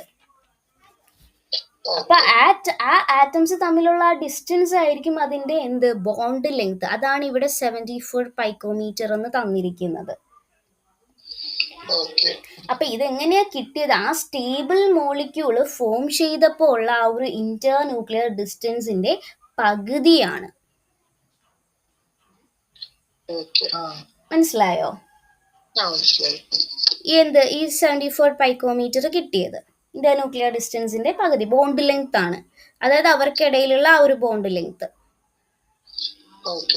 അതിന്റെ പകുതി. ഇതെങ്ങനെയാ കിട്ടിയെന്ന് വെച്ചാൽ ആ സ്റ്റേബിൾ ആയിട്ടുള്ള മോളിക്യൂളില്ലേ, സ്റ്റേബിൾ ആയിട്ടുള്ള മോളിക്യൂള്, അത് സ്റ്റേബിൾ മോളിക്യൂൾ ഇതാ. സ്റ്റേബിൾ മോളിക്യൂള് ഫോം ചെയ്തപ്പോൾ ഉള്ള ഇന്റർന്യൂക്ലിയർ ഡിസ്റ്റൻസിന്റെ പകുതിയാണ് ഈ 74 പൈക്കോമീറ്റർ. പിന്നെയും നമ്മൾ എന്ത് ചെയ്തു, അപ്പൊ ഇവിടെ ഇങ്ങനെ നിൽക്കുക. പിന്നെ അത് കഴിഞ്ഞിട്ട് പിന്നെയും നമ്മൾ ഇവരെ അടുപ്പിക്കാൻ ശ്രമിച്ചാല് അത് അൺസ്റ്റേബിൾ ആകും. പിന്നെ എന്താ, ഒന്നുകൂടെ മെർജ് ചെയ്തത് കാണിച്ചുണ്ടോ? ഇവിടെ ഇപ്പോൾ ഉള്ള പോലെ അല്ല, കുറച്ചുകൂടെ ചേർക്കാൻ നോക്കിയില്ലേ നമ്മൾ, ടു ക്ലോസ് ആക്കിയില്ലേ? അപ്പൊ അവര് അൺസ്റ്റേബിൾ ആയി മാറുകയാണ്. എനർജി നമ്മൾ പറഞ്ഞിട്ടുണ്ട്, എനർജി കുറയുമ്പം അതെന്താണ്, സ്റ്റേബിൾ ആണ്. അപ്പം എനർജി ഇപ്പൊ ഗ്രാഫിക് കാണുന്നില്ലേ, ഇത് മേളോട്ട് ഇങ്ങനെ പോയേക്കുന്നത്. അപ്പൊ അൺസ്റ്റേബിൾ ആകണം. ഒന്നുകൂടെ അവരെ ചേർക്കാൻ നോക്കിയപ്പോ എനർജി എന്ത് ചെയ്യും, കുത്തനെ അങ്ങ് ഹയറിലേക്ക് പോയി. അപ്പം അത് അൺസ്റ്റേബിൾ ആയി. ക്ലിയർ ആയോ? ഇതാണ് ഈ ഗ്രാഫ് പറയുന്നത്. അത്രേ ഉള്ളൂ.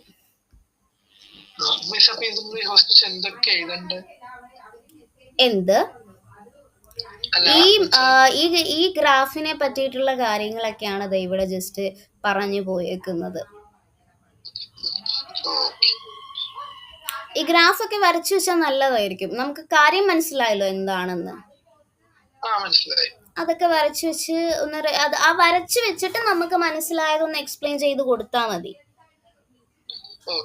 നമ്മൾ എപ്പോഴും ആലോചിക്കുക, നമ്മൾ എന്ത് ഫിഗേഴ്സ് വരച്ചാലും റിയാക്ഷൻസ് വരച്ചാലും അത് മാത്രം എഴുതി അങ്ങ് കൊടുക്കരുത്. നമ്മൾ ആ എഴുതിയ കാര്യം ഒന്ന് എക്സ്പ്ലെയിൻ ചെയ്തും കൂടെ കൊടുക്കണം. തിയററ്റിക്കലി അവിടെ ഒരു ആൻസറും കൂടി വരണം. അല്ലാതെ ഞാൻ ഫിഗർ വരച്ച് വെച്ചിട്ടുണ്ടല്ലോ, അല്ലെ ഗ്രാഫ് പ്ലോട്ട് ചെയ്തിട്ടുണ്ടല്ലോ, അത് മതിയെന്ന് വിചാരിച്ചിരിക്കരുത് കേട്ടോ.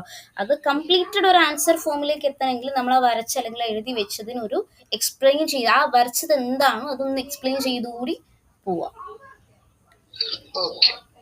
ഇത്രയും കാര്യം ക്ലിയർ ആയോ? അത്രയേ ഉള്ളൂ നമ്മുടെ ബാലൻസ് ബോണ്ട് തിയറി.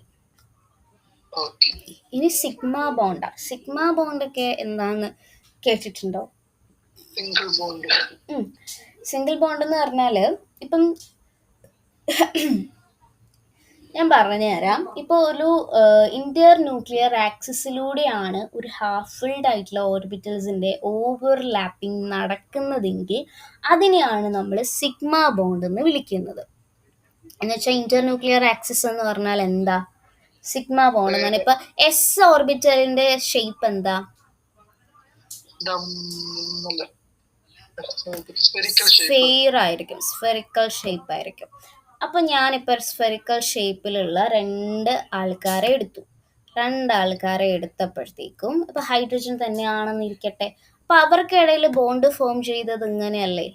അവരുടെ ന്യൂക്ലിയസിന്റെ ആക്സിസിലൂടെയല്ലേ അവർക്കിടയിൽ ബോണ്ട് ഫോം ചെയ്തത്? അപ്പൊ അങ്ങനെയാണ് ഇന്റർ ന്യൂക്ലിയർ ആക്സിസിലൂടെയാണ് ബോണ്ട് ഫോം ചെയ്തതെങ്കിൽ അതാണ് എന്ത്? Sigma bond. ഇനിയിപ്പോ സ്ഫിയർ മാത്രമല്ല, ഇപ്പൊ ഞാന് വേറെ ഇപ്പം സ്ഫിയറും ഡംബലും കൂടിയിട്ടാണ് എടുത്തതെന്ന് വിചാരിച്ചോ. ഒരു സ്ഫിയറും എടുത്തു, ഒരു എസ് ഓർബിറ്റലും എടുത്തു, ഒരു പി ഓർബിറ്റലും എടുത്തു. ഇവർക്കിടയിലും നോക്കിക്കഴിഞ്ഞാലും ഇന്റർ ന്യൂക്ലിയർ ആക്സിസിലൂടെ തന്നെയല്ലേ ബോണ്ട് ഫോം ചെയ്തത്? അപ്പൊ അതും എന്താണ്? സിഗ്മ ബോണ്ടാണ്. മനസ്സിലായി? ന്യൂക്ലിയസിലൂടെയാണോ ബോണ്ട് ഫോം ചെയ്തത് എങ്കിൽ അതെന്താണ്? Sigma bond. അപ്പൊ ഇത് പറഞ്ഞേ, ഇതെങ്ങനെയായിരിക്കും ബോണ്ട് ഫോം ചെയ്തത്? ആണല്ലോ, ന്യൂക്ലിയസിൽ കൂടെ തന്നെയല്ലേ. രണ്ട് പി ഷേപ്പാണ് എടുത്തത്, ന്യൂക്ലിയസിൽ കൂടെ തന്നെയല്ലേ ബോണ്ട് ഫോം ചെയ്തേക്കുന്നത്. ഇന്റർ ന്യൂക്ലിയസിൽ കൂടെ തന്നെയല്ലേ ബോണ്ട് ഫോം ചെയ്തത്. അപ്പൊ അതൊക്കെയാണ് സിഗ്മ ബോണ്ട് വരുന്നത്. ഇങ്ങനെ ബോണ്ട് ഇന്റർ ന്യൂക്ലിയർ ആക്സിസിലൂടെ ബോണ്ട് ഫോം ചെയ്യുന്നതിനെയാണ് എന്തെന്ന് പറയുന്നത്? സിഗ്മ ബോണ്ട് എന്ന് പറഞ്ഞത്. അതാണ് ഞാൻ ആദ്യം പറഞ്ഞ എസ്. ആദ്യം ഞാൻ സ്ഫിയറും കൂടെ ഉള്ളത് കാണിച്ചില്ലേ? പിന്നെ ഞാൻ എസും പിയും, ഒരു സ്ഫിയറും ഒരു ഡംബലും കൂടെ ഉള്ളത് കാണിച്ചില്ലേ? പിന്നെ ഞാൻ പിയും രണ്ട് ഡംബലും കൂടെ ഉള്ളത് കാണിച്ചില്ലേ? അതാണ് ഇവിടെ കാണുന്നത്. ഓക്കെ, ക്ലിയർ അല്ലേ? പരീക്ഷയ്ക്ക് എന്ത് ചോദിച്ചാല് അതെ, ഹൈഡ്രജൻ ഫോം ചെയ്യുന്നത് നമ്മളിപ്പോ പഠിച്ചില്ലേ? അതാ ഇവിടെ എഴുതി കൊടുത്തിരിക്കുന്നത്. അതെല്ലാം ഒന്നുകൂടെ അവരിവിടെ എക്സ്പ്ലെയിൻ ചെയ്തത് വരച്ചും കാണിച്ചിട്ടുണ്ട്. നമ്മളിപ്പോ പഠിച്ചതേ ഇതിനകത്തുള്ളൂ. അതാ ഞാൻ പറഞ്ഞ, നമ്മളിപ്പോ പഠിച്ച കാര്യങ്ങളേ ഉള്ളൂ. ടെക്സ്റ്റ് ബുക്ക് വായിച്ചാല് അത് എഴുതാൻ പറ്റും. ഇപ്പൊ ഇത് എസ് ഓവർലാപ്പിംഗ് എന്താന്ന് പറഞ്ഞിട്ടുണ്ട്. എസ് ഓർബിറ്റൽസിന്റെ ഇടയിൽ നടക്കുന്ന ആറ്റാണ്. അതായത് എന്താണ്? സിമിലർ ആയിട്ടുള്ള ആറ്റംസോ അല്ലെങ്കിൽ ഡിസിമിലർ ആയിട്ടുള്ള S orbitals of two similar. ചിലപ്പം ഒരേ ആള് തന്നെ ആയിരിക്കും. ഇപ്പൊ ഹൈഡ്രജനും ആകാം, അല്ലെങ്കിൽ ഹൈഡ്രജന്റെ കൂടെ വേറെ സ്ഫിയർ ഷേപ്പിലുള്ള വേറെ ഏതെങ്കിലും ആറ്റാകാം. Two similar or dissimilar atoms is known as s overlapping and forms a single covalent bond. അതിപ്പോ ഫോർമേഷൻ ഓഫ് H2 അവരുടെ ഒരു എക്സാമ്പിൾ ആക്കി കാണിച്ചിട്ടുണ്ട്. പിന്നെ sp overlapping between s and p orbitals is known as sp overlapping. ഇപ്പൊ NH3, nitrogen ഒരു dumbbell shape ആണ്. Hydrogen എന്ത് ചെയ്യുന്നുണ്ട്? ഹൈഡ്രജന്റെ ഷേപ്പ് സ്ഫിയർ അല്ലേ? അപ്പൊ അതാണ് NH3യുടെ ഒരു എക്സാമ്പിൾ ആക്കി കാണിച്ചിരിക്കുന്നത്. മനസ്സിലായോ? പിന്നെ അടുത്തത് വായിച്ചേ, PP ഓവർലാപ്പിംഗ്.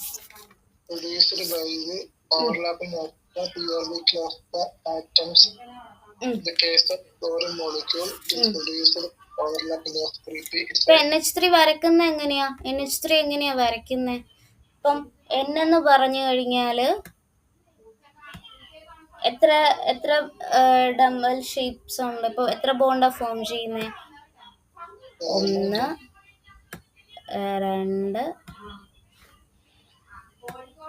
3. പിന്നെ ഒരു ലോൺ പെയർസ് ഓഫ് ഇലക്ട്രോൺസും ഉണ്ട് അല്ലേ? അതിന്റെ കൂടെ ഹൈഡ്രജനും വരത്തില്ലേ? H3 ഇവിടെ അല്ലേ, അവരുടെ കൂടെ അല്ലേ നിൽക്കുന്നേ? 3 H3 ആയിട്ടല്ലേ ബോണ്ട് വരുന്നേ? അപ്പൊ ഇങ്ങനെ വരും.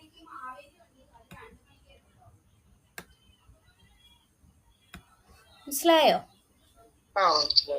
എന്തെങ്കിലും ക്ലാരിറ്റി കുറവുണ്ടോ? എന്താ സംശയം? പറ.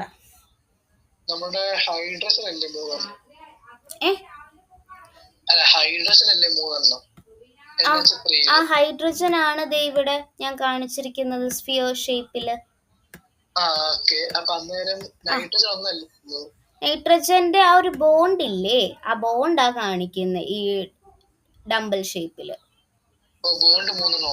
ആ, ഹൈഡ്രജനും നൈട്രജനും കൂടി, നൈട്രജന്റെ ഇലക്ട്രോൺസ് അല്ലേ ഹൈഡ്രജനുമായിട്ട് ബോണ്ട് ഫോം കൊടുത്തേക്കുന്നേ. ഹൈഡ്രജന്റെ ആകെ ഒരു ഇലക്ട്രോൺ അല്ലേ ഉള്ളൂ. ഹൈഡ്രജന്റെ ഒരു ഇലക്ട്രോണും നൈട്രജന്റെ ഒരു ഇലക്ട്രോണും കൂടി വരുമ്പോഴല്ലേ ഇവിടെ ഒരു ബോണ്ട് ഉണ്ടായത്. മനസ്സിലായോ? ക്ലാരിറ്റി കുറവുണ്ടോ? അത്രേ ഉള്ളൂ. ഓവർലാപ്പിംഗ് കഴിഞ്ഞു. ഇനി പൈ ബോണ്ട്. പൈ ബോണ്ട് എന്തായിരിക്കും? Double bond. അതെ, പൈ ബോണ്ട് ഡബിൾ ബോണ്ട്. അപ്പൊ അതെന്താന്നാ മനസ്സിലാക്കിയേക്കുന്നേ? ഇത് വായിച്ചിട്ട് എന്താന്നാ മനസ്സിലായേ?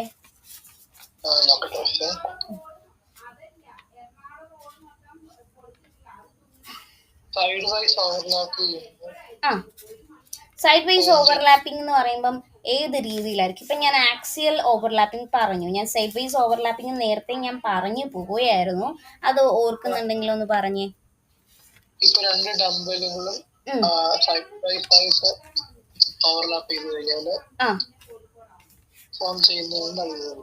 അതെങ്ങനെയായിരിക്കും 2 ഡംബല് സൈഡ് വൈസ് ആയിട്ട് ഓവർലാപ്പ് ചെയ്യുന്നുണ്ടാവുക? ഇങ്ങനെയായിരിക്കും.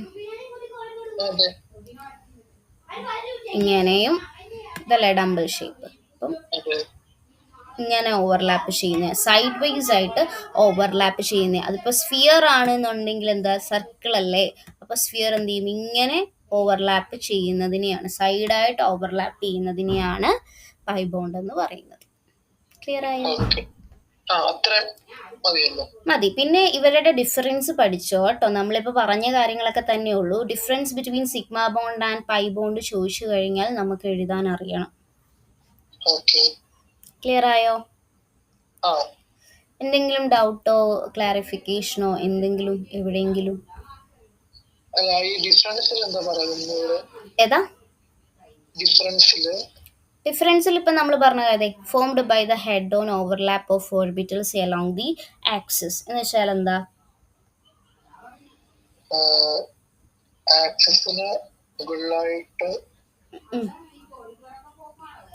അതായത് ഇവിടെ എക്സ് ആക്സിസ് വഴിയാണ് എന്ത് ചെയ്യുന്നത്, overlap by the head on overlap of orbitals along the axis. ആക്സിസിലല്ലേ ഓവർലാപ്പ് ചെയ്യുന്നത്?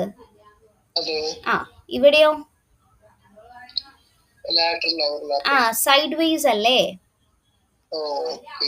ലാറ്ററൽ എന്നോ സൈഡ് വൈസ് എന്നോ നമ്മൾ പറയും കേട്ടോ. കൺഫ്യൂഷൻ ആയോ? എന്താണ്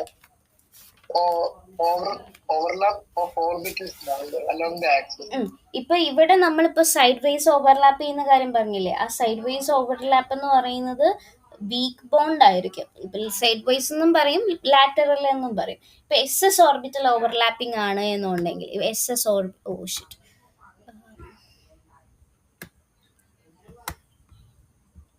അപ്പൊ എസ് എസ് ഓർബിറ്റൽ ഓവർലാപ്പിംഗ് അത് എൻഡ് ടു എൻഡ് ഓവർലാപ്പിംഗ്, എൻഡിൽ കൂടെ ഉള്ള ഓവർലാപ്പിംഗ് അല്ലേ. അപ്പൊ എൻഡ് ടു എൻഡ് ഓവർലാപ്പിംഗ് ആണെങ്കിൽ അത് സ്ട്രോങ് ബോണ്ടാ, സ്ട്രോങ് ആയിട്ടുള്ള ബോണ്ടാ. Maximum overlap is possible and hence it is strong.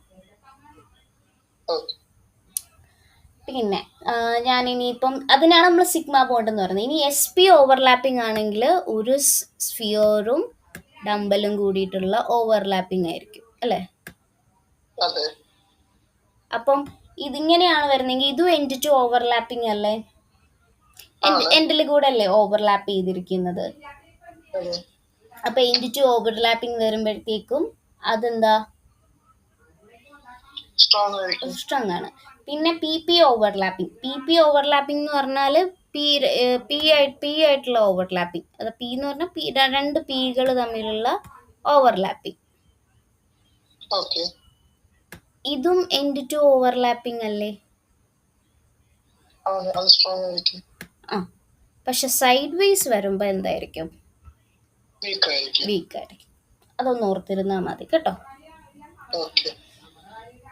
പിന്നെ അതാണ് വീക്ക് പറയുന്നത്. S orbitals never participate in pi bonding. S orbitals pi ബോണ്ടിൽ ഉണ്ടാവത്തില്ല. നമ്മൾ ഇതുവരെ എസ് ഓർബിറ്റൽസ് പറഞ്ഞിട്ടില്ലല്ലോ. എസ് ഓർബിറ്റൽസുമായിട്ട് എന്ത് ചെയ്യത്തില്ല, പൈ ബോണ്ട് ഫോം ചെയ്യത്തില്ല കേട്ടോ. ഓക്കെ. എസ് ഓർബിറ്റൽസ് ആരാ? സ്ഫിയർ. ആ സ്ഫിയർ എന്ത് ചെയ്യില്ല, s orbitals never participate in pi bonding. കാരണം അവർക്ക് ഡംബൽ അല്ല, അവർക്ക് ഇങ്ങനെ സൈഡ് വേസ് ഓവർലാപ്പ് ചെയ്യാൻ പറ്റില്ല. ഓക്കെ. പിന്നെ ഉള്ളതാരാ? S orbitals take part in bond formation. മറ്റേ ബോണ്ട് ഫോം ചെയ്യുന്ന കാര്യം ഞാൻ പറഞ്ഞില്ലേ. ആ It consists of two electron clouds in the overlapping is above and below the axis. It consists of two electron clouds. അതായത് overlap ചെയ്യുന്ന സമയത്ത് എന്താണ്, എന്താ പറഞ്ഞത്? 2 ഇലക്ട്രോൺ ക്ലൗഡുകള്. ആ, ഇലക്ട്രോൺ ക്ലൗഡുകൾ ഓവർലാപ്പ് എന്താണ്, ഈ ബിലോയും എബോവ് ദ ആക്സിസ്. അതായത് ഇതാ ഇവിടെ കണ്ടോ, ഇവിടെ ഓവർലാപ്പ് ചെയ്യും ഇലക്ട്രോൺ ക്ലൗഡ്, ഇവിടെ ഓവർലാപ്പ് ചെയ്യും ഇലക്ട്രോൺ ക്ലൗഡ്. അതാ പറഞ്ഞത്. Okay. There is no free rotation about a pi bond. Rotation നടക്കില്ല. പിന്നെ do not have independent existence. Shape of a molecule do not depend upon the number of pi bonds. Pi bonds എത്ര ഉണ്ട് എന്നുള്ളതിനെ, ഇപ്പൊ pi bones ഇപ്പൊ രണ്ടെണ്ണം, ഇപ്പൊ ഈ ഒരു ഡംബിൾ ഷേപ്പിൽ തന്നെ എത്ര പൈ ബോൺസ് ഉണ്ട്? ഇവിടെ ഒരെണ്ണം ഉണ്ട്, ഇവിടെ ഒരെണ്ണം ഉണ്ട് അല്ലേ. അതെ. അപ്പൊ ആ പൈ ബോൺസിനെ എന്ത് ചെയ്യത്തില്ല, ഷേപ്പ് ഡിപ്പെൻഡ് ചെയ്യത്തില്ല. പൈ ബോൺസിനനുസരിച്ച് ഷേപ്പ് പോകത്തില്ല. പക്ഷേ ഇവിടേക്ക് വരുമ്പോ എന്താണ്, സിഗ്മ ബോൺസിനനുസരിച്ചായിരിക്കും എന്ത് ചെയ്യുന്ന ഒരു മോളിക്യൂളിന്റെ ഷേപ്പ് ഡിപ്പെൻഡ് ചെയ്യുന്നത്. ഓക്കെ. കാരണം sigma bond axis internuclear distance വഴിയുള്ള ബോണ്ട് അല്ലേ. അപ്പം അത്രയും ന്യൂക്ലിയസ് വരുന്നതിനനുസരിച്ച് ഷേപ്പും മാറുമല്ലോ. ന്യൂക്ലിയസ് വരാന്ന് പറയുന്നത് വേറൊരു ഇതെന്നല്ലേ വരുന്നത്, ആറ്റത്തിൽ നിന്ന് വരുന്നതല്ലേ. അതെ. അപ്പൊ ഷേപ്പിനും വ്യത്യാസം വരുമല്ലോ. ശരി. ക്ലിയർ ആയോ ആ പോയിന്റ്? ആ ക്ലിയർ ആയി. എന്തെങ്കിലും കൺഫ്യൂഷൻസ് ഉണ്ടോ? നോക്കട്ടെ.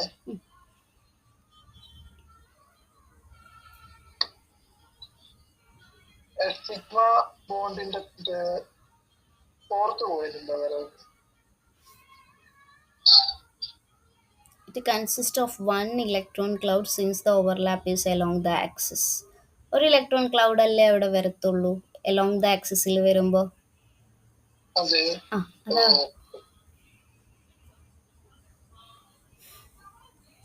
വേറെ എന്തെങ്കിലും ഉണ്ടോ? ഇല്ല. ഓക്കെ ആണോ? ആ ഓക്കെ. അപ്പൊ എപ്പോഴും സിഗ്മ ബോണ്ടിനൊപ്പം മാത്രമേ ആരുണ്ടാവത്തുള്ളൂ, പൈ ബോണ്ട് ഉണ്ടാവത്തുള്ളൂ കേട്ടോ. സിഗ്മ ബോണ്ട് ഉണ്ടെങ്കിലേ പൈ ബോണ്ട് ഉണ്ടാവത്തുള്ളൂ. അതെപ്പോഴും ഓർത്തിരിക്കുക. ഓക്കെ.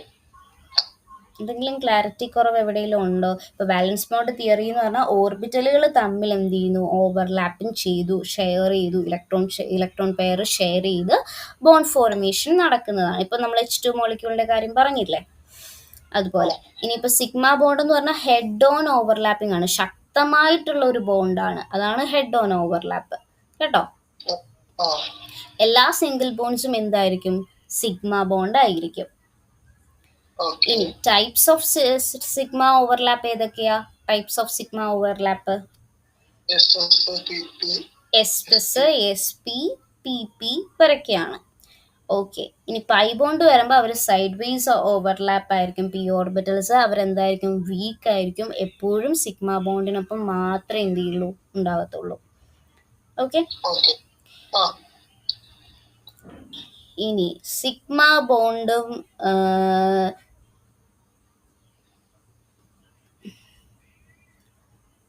സിഗ്മ ബോണ്ട് എന്ന് പറഞ്ഞാൽ sp2 ഓവർലാപ്പ് വരും. അതായത് എസും പിയും തമ്മിലുള്ള ഓവർലാപ്പ് വരും. പൈ ബോണ്ട് എന്ന് പറഞ്ഞാൽ പി ഓർബിറ്റൽ എന്താ, സൈഡ് വേസ് ഓവർലാപ്പാ അല്ലേ. ഇനി എന്തോ sp2 ഓവർലാപ്പാ.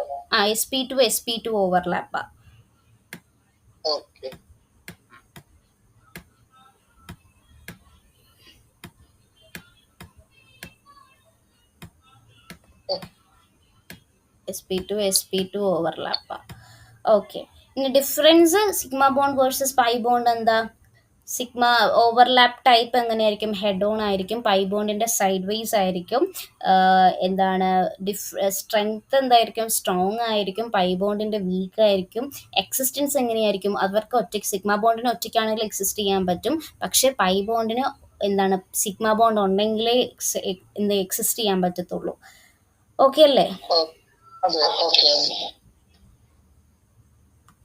എന്തെങ്കിലും കൺഫ്യൂഷനോ എന്തെങ്കിലും ഉണ്ടോ? എന്തോ?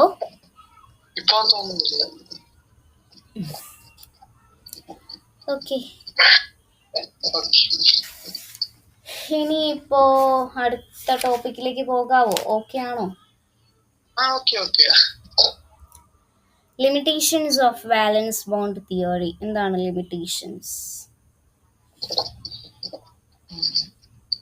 ഒന്ന് വായിച്ചു നോക്കിയിട്ട്, നമ്മളിപ്പോൾ പറഞ്ഞ കാര്യങ്ങളൊക്കെ തന്നെ ഉള്ളൂ, പക്ഷെ അത് വായിച്ചു നോക്കിയിട്ട് എന്താ മനസ്സിലാവുന്നതെന്നൊന്ന് പറഞ്ഞേ.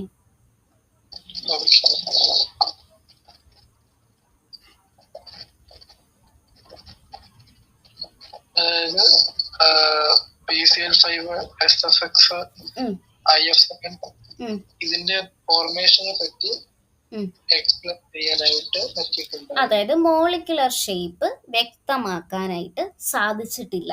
ഇപ്പം ഈ വാലൻസ് ബോണ്ട് തിയറി മോളിക്യൂളിന്റെ ഒരു ജോമെട്രി, ഒരു ഷേപ്പ് എങ്ങനെ തീരുമാനിക്കപ്പെടുന്നു എന്ന് വ്യക്തമാക്കിയിട്ടില്ലല്ലോ, അല്ലേ? ഇപ്പൊ കറക്റ്റ് ആയിട്ട് ഒരു മോളിക്യൂളിന്റെ ഒരു ഷേപ്പ് എങ്ങനെ വരും എന്ന് നമ്മുടെ വാലൻസ് ബോണ്ട് തിയറിക്ക് പറഞ്ഞു തരാനായിട്ട് പറ്റിയിട്ടില്ല. അതേപോലെ തന്നെ ഇപ്പോൾ ഉദാഹരണം പറയാനാണെങ്കിൽ ഇപ്പം CH4ന്റെ ഒരു ടെട്രാഹീഡ്രൽ ഷേപ്പാണ്. CH4 അറിയാലോ? ഇങ്ങനെ CH4.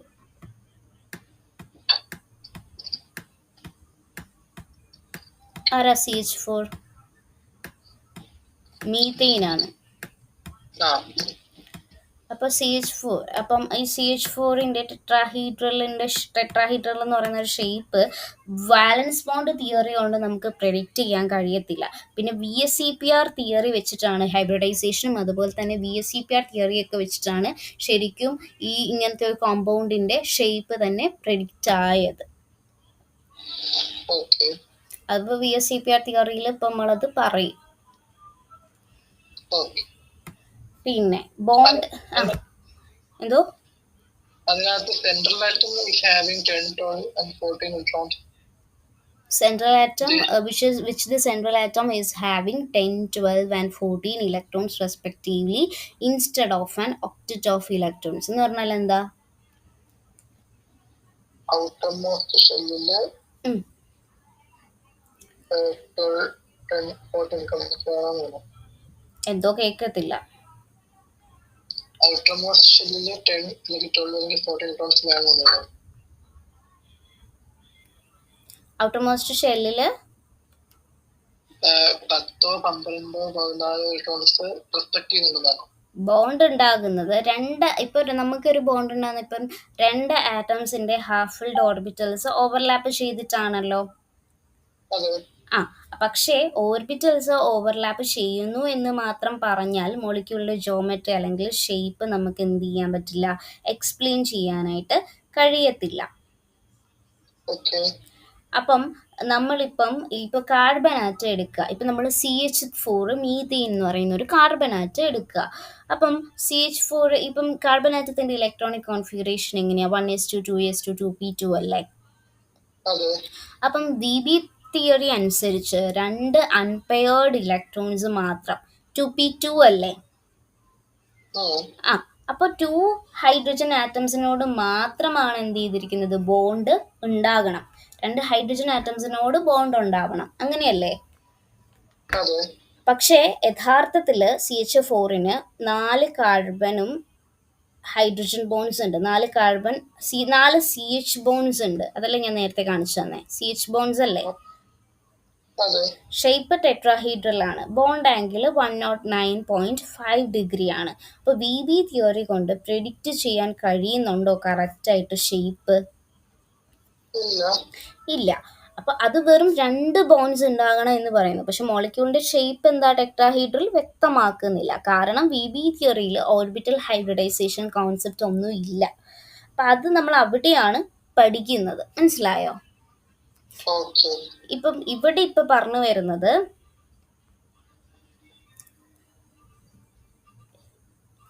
ഇനി ഞാൻ പറഞ്ഞ കാര്യം വെച്ച് ഇവിടെ എന്താ പറയുന്നതെന്നൊന്ന് പറഞ്ഞു തന്നെ.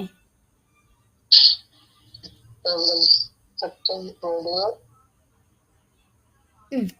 സെക്കൻഡാണോ? എന്തോ സെക്കൻഡ് പോയിന്റ് ആണോ? ഫസ്റ്റ് പോയിന്റ് ഇപ്പൊ അതല്ലേ അശ്വിൻ എന്നോട് ചോദിച്ചത്. അതെ. ആ എന്താ ഓക്കെ. അവിടെ SF6ന്റെയും IF- ഒക്കെ പറയുന്നത്? അതിന്റെ ഫോർമേഷനെ പറ്റി എക്സ്പ്ലെയിൻ ചെയ്യാനായിട്ട് പറ്റിയിട്ടുണ്ടായിരുന്നില്ല. അതായത് ഉം. ഷേപ്പിനെ പറ്റി എക്സ്പ്ലെയിൻ ചെയ്യാനായിട്ട് ഉം. പറ്റിയില്ലായിരുന്നു. കാരണം സെൻട്രൽ ആറ്റത്തില് 10, 12, 14 ഇലക്ട്രോൺസ് ഉണ്ട്. ഉണ്ട്. അപ്പം എങ്ങനെ ഷേപ്പ് പോകൂന്നുള്ളത് എക്സ്പ്ലെയിൻ ചെയ്തിട്ടില്ല. എന്തെങ്കിലും ക്ലാരിറ്റി കുറവുണ്ടോ? ഇല്ല, കുഴപ്പമില്ല.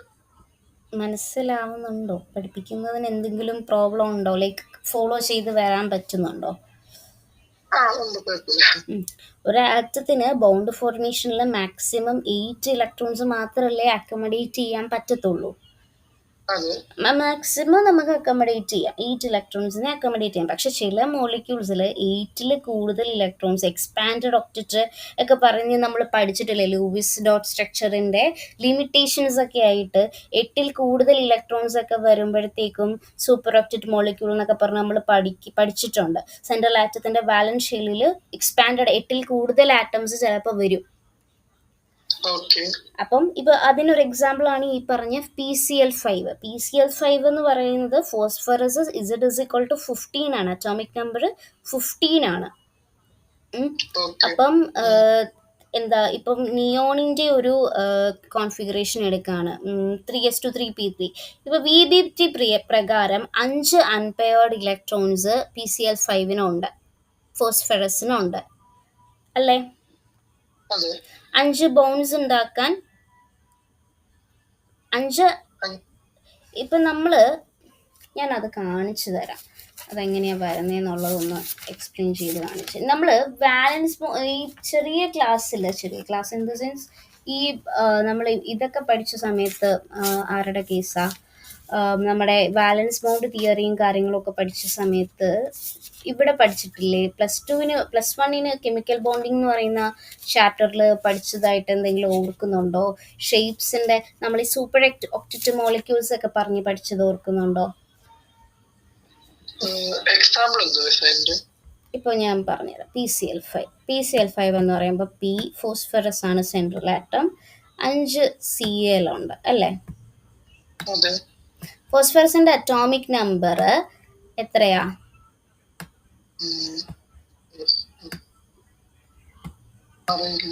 ഞാനിപ്പോ പറഞ്ഞതാ, 15 ആണ്. 15. വാലൻസ് ഷെല്ലിൽ എത്ര ഇലക്ട്രോൺസ് ഉണ്ട്?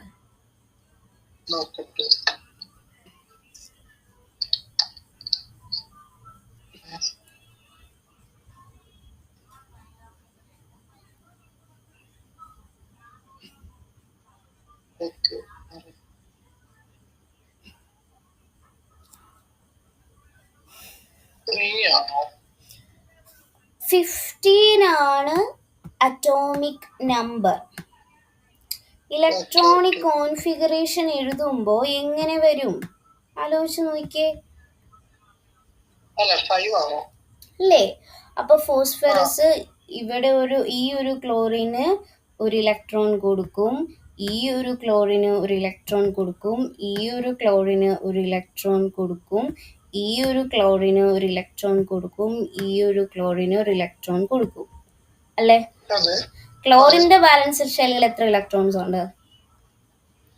ക്ലോറിന്റെ ബാലൻസ് ഷെല്ലിലോ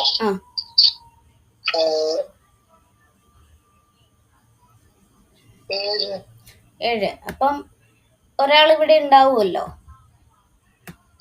ഒരാൾ ഇവിടെ ഉണ്ടാവും, എല്ലാ ക്ലോറിന്റെയും. ബാക്കി 6 ഇലക്ട്രോൺസിനെ ഞാനിപ്പോ കാണിക്കുന്നില്ല,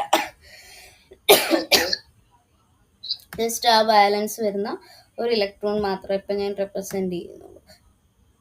അപ്പോൾ ഓരോ ക്ലോറിൻ്റെ ഇവിടെയും ബാക്കി 6 ഇലക്ട്രോൺസ് ഉണ്ട്. അപ്പം അത് ഞാൻ റെപ്രസെന്റ് ചെയ്തു. അപ്പം ഇവിടെ നിന്ന് ഇപ്പോൾ ഒരു ക്ലോറിന് ഫോസ്ഫറസിൽ നിന്ന് ഒരു ഇലക്ട്രോണിനെ എടുത്ത് എന്ത് ചെയ്യുന്നു, ഒക്ടറ്റ് കംപ്ലീറ്റ് ചെയ്യുന്നു. ഈ ക്ലോറിൻ എന്ത് ചെയ്യുന്നു, ഒരു ഇലക്ട്രോണിനെ എടുത്ത് ഒക്ടറ്റ് കംപ്ലീറ്റ് ചെയ്യുന്നു. ഈ ക്ലോറിൻ എന്ത് ചെയ്യുന്നു, ഒരു ഇലക്ട്രോണിനെ എടുത്ത് ഒക്ടറ്റ് കംപ്ലീറ്റ് ചെയ്യുന്നു. ഈ ക്ലോറിനെ എടുത്ത് എന്ത് ചെയ്യുന്നുണ്ട്, ഒക്ടറ്റ് കംപ്ലീറ്റ് ചെയ്യുന്നുണ്ട്. ഈ ക്ലോറിനും ഒരു ഇലക്ട്രോണിനെ എടുത്ത് ഒക്ടറ്റ് കംപ്ലീറ്റ് ചെയ്യുന്നുണ്ട്. അപ്പം നമ്മുടെ സെൻട്രൽ ആറ്റം ആയിട്ടുള്ള ഫോസ്ഫറൻസിന് അപ്പം എത്ര ഇലക്ട്രോൺസ് ഉണ്ടെന്ന് നോക്കിയത്, ഇവിടുത്തെ 2 ഇലക്ട്രോൺസ് 4, 6, 8, 10 ഇലക്ട്രോൺസ് ആയി. ആർക്ക്? ഫോസ്ഫറസിന്. അപ്പം വാലൻസ് ഷെല്ലിൽ ഇപ്പം നമ്മുടെ സെൻട്രൽ ആറ്റത്തിന് വാലൻസ് ഷെല്ലിൽ 8 ഇലക്ട്രോൺസിനേക്കാളും കൂടുതലായിട്ട് ഇലക്ട്രോൺസിനെ ഇപ്പൊ കിട്ടിയില്ലേ? അതാണ് പറഞ്ഞത്, കണ്ടോ? ഇനി SF6ന്റെ കാര്യം കൂടെ ഞാൻ കാണിച്ചു തരാം. SF6 എന്ന് പറയുമ്പോൾ സെൻട്രൽ ആറ്റം ആരാ?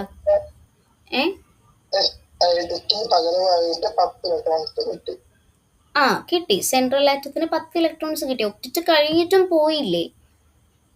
അപ്പം മോളിക്യൂൾസിന്റെ കറക്റ്റ് ആയിട്ടുള്ള ഒരു ഫോർമേഷൻ എക്സ്പ്ലെയിൻ ചെയ്യാൻ പറ്റിയില്ലല്ലോ. അതാണ് ഇതാ ഇവിടെ പറയുന്നത്. മനസ്സിലായോ?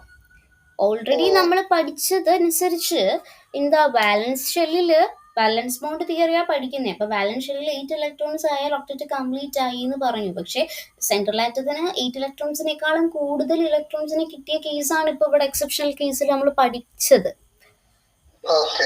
അതിൽ PCl5 പറഞ്ഞു. ഇനി SF6 സൾഫറിന്റെ അറ്റോമിക് നമ്പർ എത്രയാ?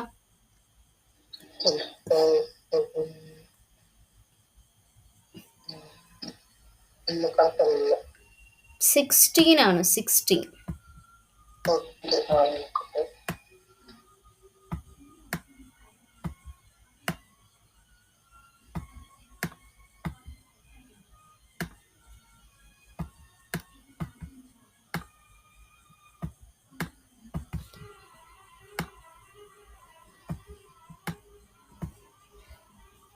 എങ്ങനെ വരും? എന്തോ? അപ്പോൾ 6 ആവുമ്പോഴത്തേക്കും ഓരോ ഫ്ലൂറിനിലേക്കും സൾഫർ ഓരോ ഇലക്ട്രോണിനെ അങ്ങ് കൊടുക്കുമല്ലോ. അപ്പോൾ ഇവിടെ ഈ ഫ്ലൂറിന് ഒരു ഇലക്ട്രോണിനെ കൊടുത്തു, ഈ ഫ്ലൂറിന് ഒരു ഇലക്ട്രോണിനെ കൊടുത്തു, ഈ ഫ്ലൂറിന് ഒരു ഇലക്ട്രോണിനെ കൊടുത്തു, ഈ ഫ്ലൂറിന് ഒരു ഇലക്ട്രോണിനെ കൊടുത്തു, ഈ ഫ്ലൂറിന് കൊടുത്തു, ഈ ഫ്ലൂറിനും കൊടുത്തു.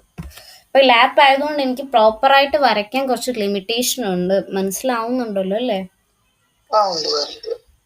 അപ്പൊ ഫ്ലൂറിന്റെ കയ്യിൽ എത്ര ഇലക്ട്രോൺസ് ഉണ്ട്?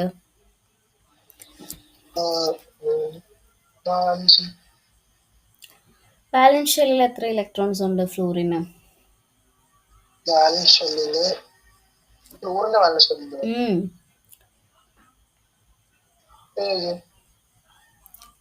7. 7.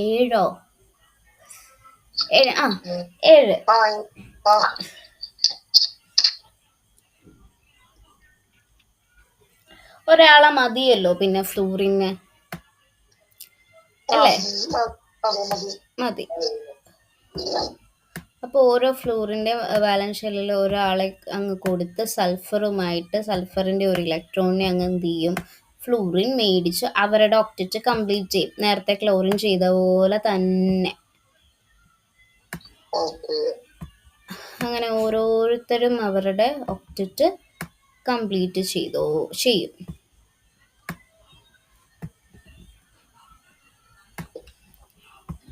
പക്ഷേ സൾഫറിന്റെ കേസ് അപ്പം എത്രയാകും? സൾഫറിനപ്പം ഇപ്പം എത്ര ഇലക്ട്രോൺസ് ആയി?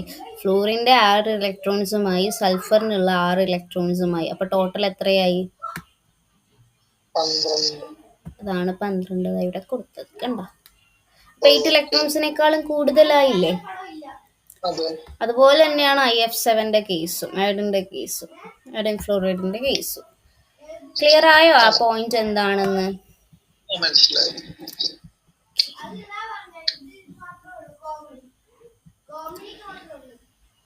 ഇനി അടുത്ത പോയിന്റ് എന്താ പറയുന്നത് ലിമിറ്റേഷൻസില്?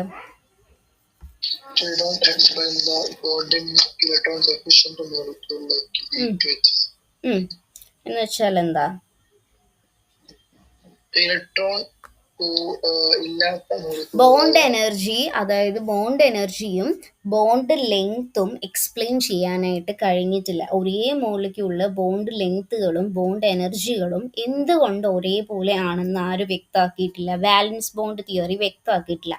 ഇപ്പൊ CH4 4 കാർബണും 4 CH ബോൺസ് ഒരേപോലെ തന്നെയാണെങ്കിലും VB തിയറി അത് എന്ത് ചെയ്തിട്ടില്ല, അത് ജസ്റ്റിഫൈ ചെയ്തിട്ടില്ല. Okay. അതാണ് ആ ഒരു പോയിന്റ് കൊണ്ട് ഉദ്ദേശിക്കുന്നത്. Okay. മനസ്സിലായോ? അപ്പൊ നമ്മുടെ രീതിയിൽ ആ നമുക്ക് എന്ത് മനസ്സിലായി? ടെക്സ്റ്റ് ബുക്ക് വായിച്ചിട്ട് നമുക്ക് എന്ത് നമ്മളിപ്പോൾ ക്ലാസ് കേൾക്കുന്നു, ക്ലാസ് കേട്ട് കഴിഞ്ഞ് ടെക്സ്റ്റ് ബുക്ക് ഒന്ന് വായിക്കുക. ടെക്സ്റ്റ് ബുക്ക് വായിച്ചു കഴിഞ്ഞിട്ട് എന്ത് മനസ്സിലായി അത് അവിടെ എഴുതിയാൽ മതി. വേറെ നമ്മളൊന്നും അഡീഷണലി ഒന്നും എഴുതാൻ പോകണ്ട. നമുക്ക് അവിടെ മനസ്സിലായ കാര്യങ്ങൾ മാത്രം എഴുതി കൊടുത്താൽ മതി. അപ്പം അതാണ് വാലൻസ് ബോണ്ട് തിയറിയുടെ കേസ് പറഞ്ഞത്. ഇനി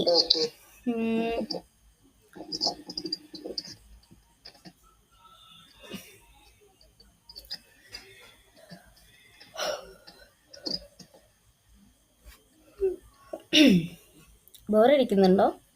ശ്രദ്ധിക്കുന്നുണ്ടോ? ഓക്കെ.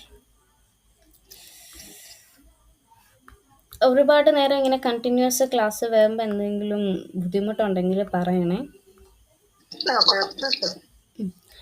അടുത്ത പോയിന്റിൽ മാഗ്നറ്റിക് പ്രോപ്പർട്ടീസ് എന്ത് ചെയ്യാൻ പറ്റിയിട്ടില്ല, വിശദീകരിക്കാനായിട്ട് കഴിഞ്ഞിട്ടില്ല. ചില മോളിക്യൂൾസിൽ ഇപ്പൊ പാരാമാഗ്നറ്റിക് ആയിട്ടുള്ള, പാരാമാഗ്നറ്റിക്കും ഡയമാഗ്നറ്റിക്കും ഒക്കെ എന്താണെന്ന് അറിയാമോ?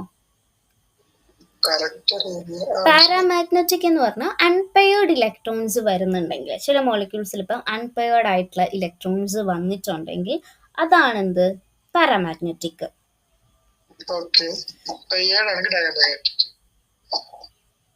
8 ഇലക്ട്രോൺസ് കംപ്ലീറ്റ് ആവും. ഇപ്പൊ കംപ്ലീറ്റ്ലി ഫിൽഡ് ആയിട്ടുള്ള മോളിക്യൂൾസ് ആണെങ്കിൽ, അൺപെയർഡ് ആയിട്ടൊന്നും, അൺപെയർഡ് എന്ന് പറഞ്ഞാൽ എന്താ, ഇത് ഒരു പെയറ്, അങ്ങനെയല്ലേ പെയർ ഇലക്ട്രോൺസ് എന്ന് പറയുന്നത്. അൺപെയർ എന്ന് പറഞ്ഞാൽ അവിടെ ഒരാളെ കാണത്തുള്ളൂ. അൺപെയർ ആണെങ്കിൽ അതെന്താണ്, പാരയ.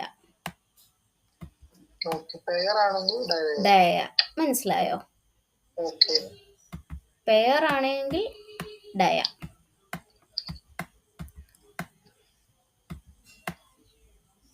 ഓക്കെ. അപ്പോൾ ചില മോളിക്യൂൾസിലെ പാരാമാഗ്നറ്റിക് അൺപെയർഡ് ഇലക്ട്രോൺസ് ഉള്ളത് പാരാമാഗ്നറ്റിക് ആണെന്ന് എന്ത് ചെയ്യുന്നുണ്ട്, പരീക്ഷണത്തിൽ ഇപ്പം ഒരു എക്സ്പെരിമെൻ്റ് ഒക്കെ ചെയ്ത് നോക്കുമ്പോൾ കാണുന്നുണ്ട്.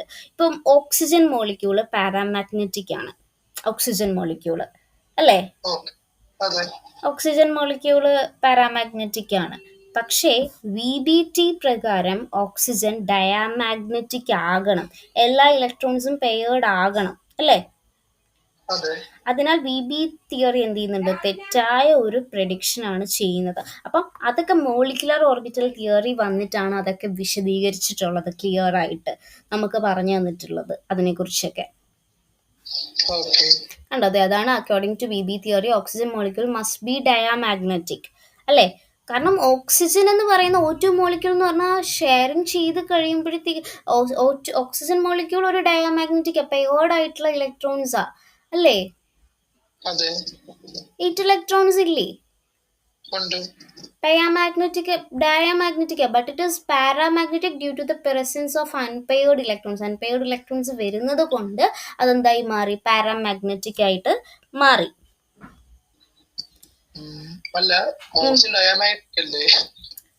അതാ പറഞ്ഞേ, VB തിയറി അനുസരിച്ച് അത് ഡയാമാഗ്നറ്റിക് ആകണം. പക്ഷെ VB തിയറിക്ക് it is paramagnetic due to the presence of unpaired electron. ഇപ്പോൾ ബാലൻസ് ബോണ്ട് തിയറി പ്രകാരം ബോണ്ട് ഫോർമേഷൻ നടന്ന് എന്ത് ചെയ്യുന്നു, ഓർബിറ്റിൽ ഓവർലാപ്പ് ചെയ്ത് എന്ത് ചെയ്യുന്നു, ഈ ഇലക്ട്രോൺസ് പെയർഡ് ആകുമല്ലോ. അങ്ങനെ വന്നു കഴിഞ്ഞാൽ മോളിക്യൂൾസിൽ എല്ലാ ഇലക്ട്രോൺസും പെയർഡ് ആയിരിക്കും അല്ലേ. അപ്പൊ അവര് ഡയാമാഗ്നറ്റിക് ആണ്, ഡയാമാഗ്നറ്റിക് ആവണം. കാരണം ബാലൻസ് ബോണ്ട് തിയറിയിൽ ബോണ്ട് ഫോർമേഷൻ നടക്കുമ്പോൾ ഓർബിറ്റൽ ഓവർലാപ്പ് ചെയ്യുമ്പോൾ ഓഫ് കോഴ്സ് അത് പെയർഡ് ആകത്തില്ലേ. അങ്ങനെ വന്നാൽ മോളിക്യൂൾസ് എല്ലാം ഇലക്ട്രോൺസ് പെയർഡ് ആയിരിക്കും, അപ്പോൾ അവർ ഡയാമാഗ്നറ്റിക് ആകണം ആണല്ലോ. അതെ. പക്ഷെ പരീക്ഷണത്തിൽ എക്സ്പെരിമെന്റിലൊക്കെ ചില മോളിക്യൂൾസ് അൺപെയർഡ് ഇലക്ട്രോൺസ് കാണിക്കുന്നുണ്ട്. അപ്പോൾ അതെന്താ പാരാമാഗ്നറ്റിക് അല്ലേ? ആണ്. അപ്പൊ ഇത് വി ബി തിയറി കൊണ്ട് എക്സ്പ്ലെയിൻ ചെയ്യാൻ കഴിഞ്ഞിട്ടില്ല. ഇപ്പൊ ഫോർ എക്സാമ്പിൾ ഓക്സിജന്റെ അറ്റോമിക് നമ്പർ 8 ആണ്. 8 ഇലക്ട്രോണിക് കോൺഫിഗറേഷൻ എഴുതുമ്പോ എങ്ങനെ വരും? 1s2 2s2 2p3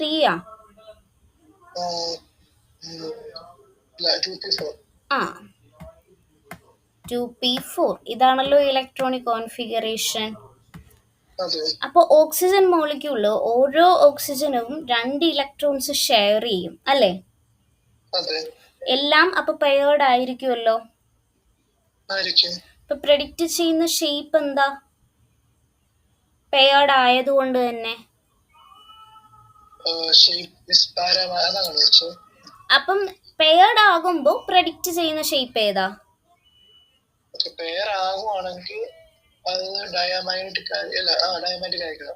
പക്ഷേ യഥാർത്ഥത്തിൽ OX2 എന്ന് പറയുന്നത് പാരാമാഗ്നറ്റിക് ആണ്. കാരണം മോളിക്കുലർ ഓർബിറ്റൽ തിയറി പ്രകാരം ഓക്സിജന് 2 അൺപെയർഡ് ഇലക്ട്രോൺസ് ഉണ്ട്. മനസ്സിലായോ? Pi star anti bonding orbitals ഉണ്ട്. ആർക്ക്? നമ്മൾ മറ്റേ ഇലക്ട്രോണിക് കോൺഫിഗറേഷൻ പഠിച്ചുകൊണ്ട് വരാൻ ഞാൻ പറഞ്ഞില്ലായിരുന്നോ?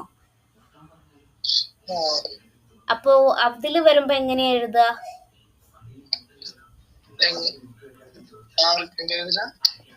Electronic configuration sigma 1s2 sigma 2s2 അങ്ങനെ നമ്മൾ എഴുതൂലേ?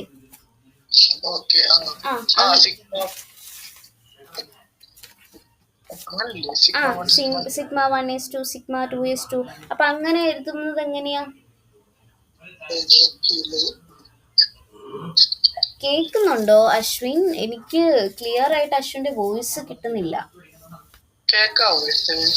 ഇപ്പൊ കേക്കാം. അപ്പൊ ഒന്ന് പറയാവോ എങ്ങനെയാ അൺപെയർഡ് ഇലക്ട്രോൺസ് എങ്ങനെയാ വന്നെന്ന് പറയാവോ?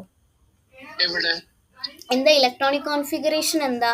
ഞാൻ പറഞ്ഞിട്ടില്ലേ സിഗ്മ 1s2 സിഗ്മ 2s2 അത് അങ്ങനെ പഠിച്ചിട്ടില്ലേ നമ്മള്? അപ്പം ഞാൻ പറഞ്ഞില്ല ഇലക്ട്രോണിക് കോൺഫിഗറേഷൻ പഠിച്ചിട്ട് വരണമെന്ന്. അപ്പൊ അതിൽ അൺപെയർഡ് ഇലക്ട്രോൺസ് ഉണ്ടല്ലോ ഓക്സിജനില്. അന്നൊന്ന് പറഞ്ഞേ ഓക്സിജന്റെ ഇലക്ട്രോണിക് കോൺഫിഗറേഷൻ ഒന്ന് പറഞ്ഞേ. ഓക്സിജന്റെ ഇലക്ട്രോണിക് കോൺഫിഗറേഷൻ എന്താ വരിക? 8 ആണ് അറ്റോമിക് നമ്പർ. 16 അല്ലേ? 16 വെച്ചിട്ടല്ലേ നമ്മൾ എഴുതുക? 16 വെച്ചിട്ടല്ലേ എഴുതുക?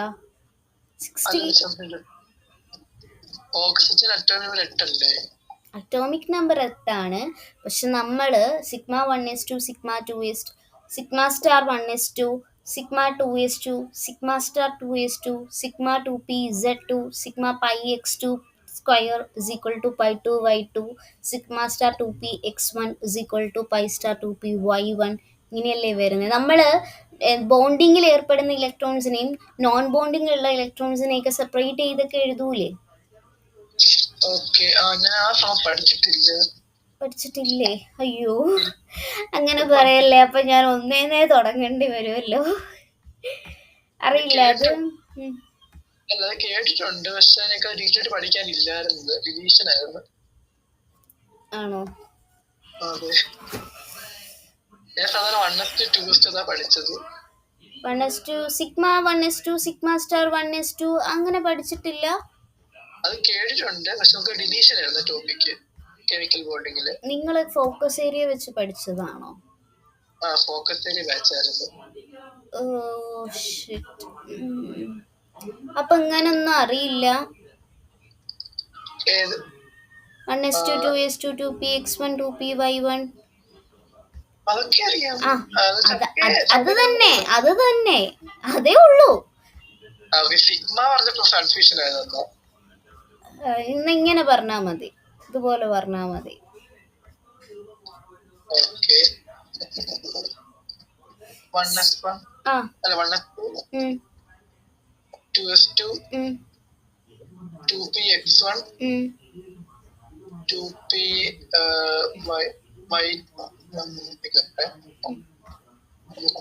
എട്ടല്ലേ മൊത്തം വരുന്നത്? 8 അല്ല, 16. ഓക്സിജൻ മോളിക്യൂൾ അല്ലേ, O2ന്റെ കാര്യല്ലേ. Okay okay okay. 2py1, 2pz1.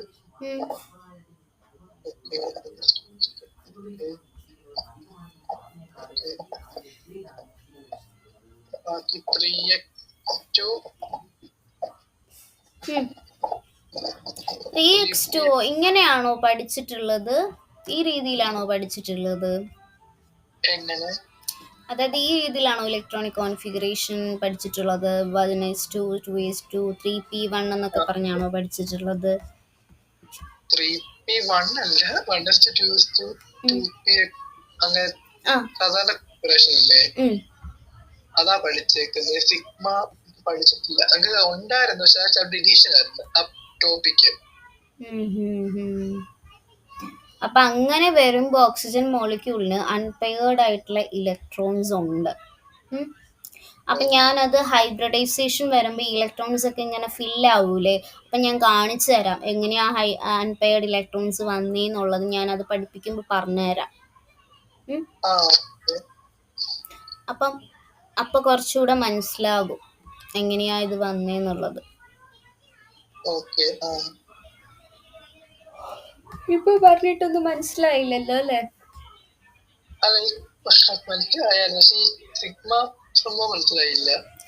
അത് നമ്മള് സിഗ്മ ബോണ്ട് എന്ന് ഉദ്ദേശിക്കുന്നത് സിംഗിൾ ബോണ്ട് വന്നതും, പൈ എന്ന് ഉദ്ദേശിക്കുന്നത് എന്താ, ഡബിൾ ബോണ്ട് വരുന്നതും ആണ്. അപ്പൊ അങ്ങനെ വെച്ചാണ് നമ്മൾ പഠിച്ചിട്ടുള്ളത്. പക്ഷെ അശ്വിൻ അങ്ങനെ പഠിച്ചിട്ടില്ല എന്ന് പറഞ്ഞത് കൊണ്ടാണ് ഞാൻ ചോദിച്ചത്. ഇത് കണ്ടോ, സിഗ്മ 1s2 പൈ വന്നത് കണ്ടോ, സിഗ്മ അങ്ങനെയാണ് നമ്മൾ പഠിച്ചിട്ടുള്ളത്. മോളിക്കുലർ ഓർബിറ്റൽ തിയറി അനുസരിച്ചാണ് അങ്ങനെ പഠിച്ചത്. അപ്പം ആ രീതിയിലാണ് നമ്മൾ കണ്ടോ,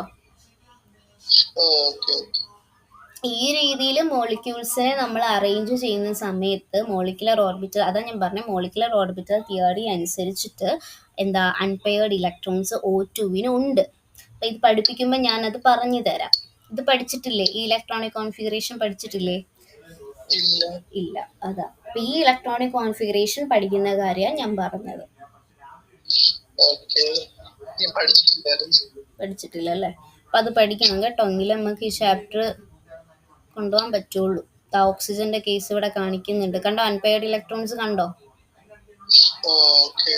ഇവിടെ അൺപെയർഡ് ഇലക്ട്രോൺസ് ഇരിക്കുന്നേ. അപ്പൊ മോളിക്കുലർ ഓർബിറ്റൽ തിയറി അനുസരിച്ചാണ് O2-ന് അൺപെയർഡ് ഇലക്ട്രോൺസ് ഉണ്ടെന്ന് പറഞ്ഞത്. ഇത് പഠിപ്പിക്കുമ്പോൾ അത് ഞാൻ ഡീറ്റെയിൽഡ് ആയിട്ട് പറഞ്ഞുതരാം, എങ്ങനെയാണ് അത് വന്നതെന്നൊക്കെ, എങ്ങനെയാണ് ഈ ഇലക്ട്രോൺസിനെ അറേഞ്ച് ചെയ്തത് എന്നൊക്കെ. ഈ ഇലക്ട്രോണിക് കോൺഫിഗറേഷൻ ഒന്ന് പഠിച്ചാൽ മതി. ഇത് കണ്ടോ, sigma 1s, sigma star 1s, sigma 2s, sigma star 2s, ഇതാണ് ആ ഫോർമാറ്റ്. ഇത് പഠിച്ചാൽ മതി. എന്നിട്ട് ആ ഇലക്ട്രോൺസിനെ ഒന്ന് അറേഞ്ച് ചെയ്ത് വെച്ചാൽ മതി. ഓരോ ഇതിലും മാക്സിമം 2 ഇലക്ട്രോൺ, ഇപ്പൊ ഓരോ ഓർബിറ്റലിലും മാക്സിമം 2 ഇലക്ട്രോൺസിനെ അല്ലേ നമുക്ക് അക്കോമഡേറ്റ് ചെയ്യാൻ പറ്റത്തുള്ളൂ. അപ്പൊ അതിനനുസരിച്ച് 2, 2, 2 അങ്ങനെ ഇട്ട് കൊടുത്താൽ മതി. മനസ്സിലായി? ഇത് ഓരോ ഓർബിറ്റാ ഇങ്ങനെ കൊടുത്തിരിക്കുന്നത്. അപ്പൊ ഓരോ ഓർബിറ്റിൽ നമുക്ക് മാക്സിമം 2 ഇലക്ട്രോൺസിന് വെച്ചല്ലേ ഇട്ട് കൊടുക്കാൻ പറ്റുള്ളൂ. അപ്പം ആദ്യത്തെ 1s2, ഇപ്പൊ ഓക്സിജന്റെ കേസ് ഞാൻ പറഞ്ഞുതരാം. ഓക്സിജൻ ഇപ്പൊ 16 ആണ് അറ്റോമിക് നമ്പർ. കാരണം O2 മോളിക്യൂൾ അല്ലേ, 2 ഓക്സിജൻ അല്ലേ. അപ്പം 1s2, sigma star 1s2, sigma 2s2, sigma star 2s2, 2pz2. ഇപ്പൊ എത്രയായി? 6, 8, 10, 12, 14. അപ്പൊ ഇവിടെ നമുക്ക് അങ്ങനെ 2 എണ്ണം, ഇതിപ്പോ എക്സും വൈയും. അപ്പം അവിടെ നമ്മൾ എന്ത് ചെയ്യും, ഓരോ ഇലക്ട്രോൺസിനെ അങ്ങ് ഇട്ട് കൊടുക്കും. അതെന്താ അങ്ങനെ അറേഞ്ച് ചെയ്യുന്നതെന്നൊക്കെ ഞാൻ ഇത് പഠിപ്പിക്കുമ്പോ പറഞ്ഞു തരാവേ. എസ് ഓർബിറ്റൽസിൽ 2 ഇലക്ട്രോൺസിനെ വെച്ച് നമ്മൾ ഓരോന്നിലും കൊടുക്കും. അതെങ്ങനെ അത് ചെയ്യുന്നതെന്നെല്ലാം ഞാൻ പറഞ്ഞുതരാം കേട്ടോ. അത് നന്നായിട്ട് പറഞ്ഞുതരാം. ഇപ്പൊ ഇത്രയും മനസ്സിലാക്കിയാൽ മതി. ഓരോ അൺപെയർഡ് ഇലക്ട്രോൺസ് വന്നില്ലേ, പൈ സ്റ്റാറിൽ അൺപെയർഡ് ഇലക്ട്രോൺസ് വന്നു.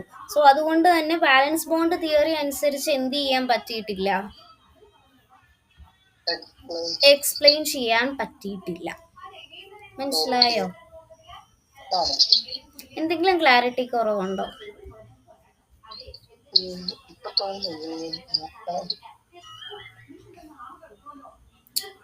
കുഴപ്പമില്ലല്ലോ.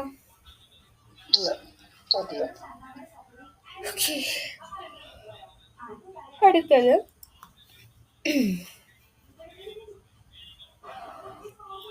മാഗ്നറ്റിക് പ്രോപ്പർട്ടീസിനെ എക്സ്പ്ലെയിൻ ചെയ്യാൻ പറ്റിയിട്ടില്ല. അപ്പം ഇത്ര കാര്യങ്ങളാണ് ഇവിടെ ഉള്ളത്. ഈ തിയറി എനർജി, ആ ഒരു ഇലക്ട്രോൺസിൻ്റെ എനർജീനെ ഡിസ്കസ് ചെയ്യാനും പറ്റിയിട്ടില്ല. എനർജി എങ്ങനെ പോകുന്നു എന്നുള്ളതൊന്നും പറഞ്ഞിട്ടില്ല. അതുപോലെ തന്നെ valence bond theory does not take into account the effect of non bonding electrons. അതായത് രണ്ട് ഓർബിറ്റൽസിൻ്റെ ഇടയിൽ ഓവർലാപ്പ് നടക്കുന്ന സമയത്ത് ബോണ്ടിങ്ങിൽ ഏർപ്പെടാത്ത ഇലക്ട്രോൺസും ഉണ്ടാവുമല്ലോ. അപ്പൊ അവരുടെ എഫക്റ്റ് എന്താണെന്നൊന്നും വാലൻസ് ബോണ്ട് തിയറി പറഞ്ഞിട്ടില്ല.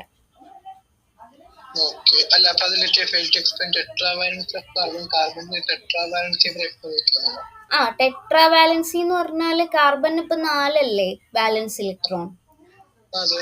അതിനെ കുറിച്ചും കൂടുതലൊന്നും എക്സ്പ്ലെയിൻ ചെയ്തിട്ടില്ല. മൊത്തത്തിൽ ഇപ്പൊ ഒരു അവിയൽ രൂപത്തിൽ ഇരിക്കുകയാണോ? കറക്റ്റ് ആയിട്ടൊരു മനസ്സിലായിട്ടില്ലേ?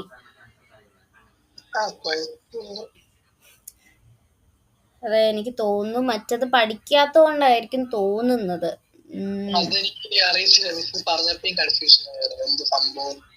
ഇപ്പൊ ഓക്കെ ആയോ? കുറച്ചെങ്കിലും മനസ്സിലായോ? കാരണം അത് നമുക്ക് ഹൈബ്രിഡൈസേഷൻ ഒക്കെ കഴിഞ്ഞ് നമ്മൾ മോളിക്കുലർ ഓർബിറ്റൽ തിയറിയിലേക്ക് വരും. അപ്പൊ ഞാൻ അത് ഡീറ്റെയിൽഡ് ആയിട്ട് പറഞ്ഞുതരാം എന്താണ് കാര്യം എന്നുള്ളത്.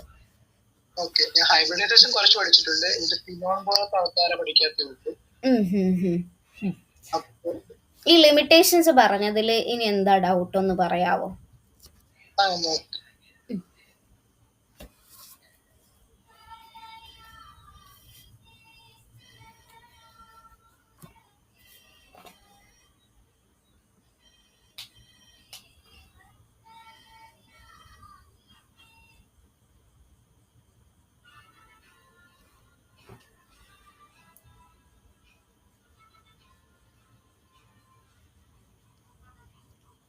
ഫോർത്ത് പോയിന്റ് എന്താ പറയുന്നത്?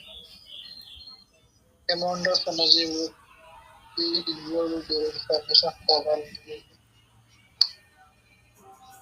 അതായത് ഇപ്പൊ നമ്മള് പറഞ്ഞില്ലേ, ഇപ്പൊ കോവാലന്റ് ബോണ്ട് എന്താ?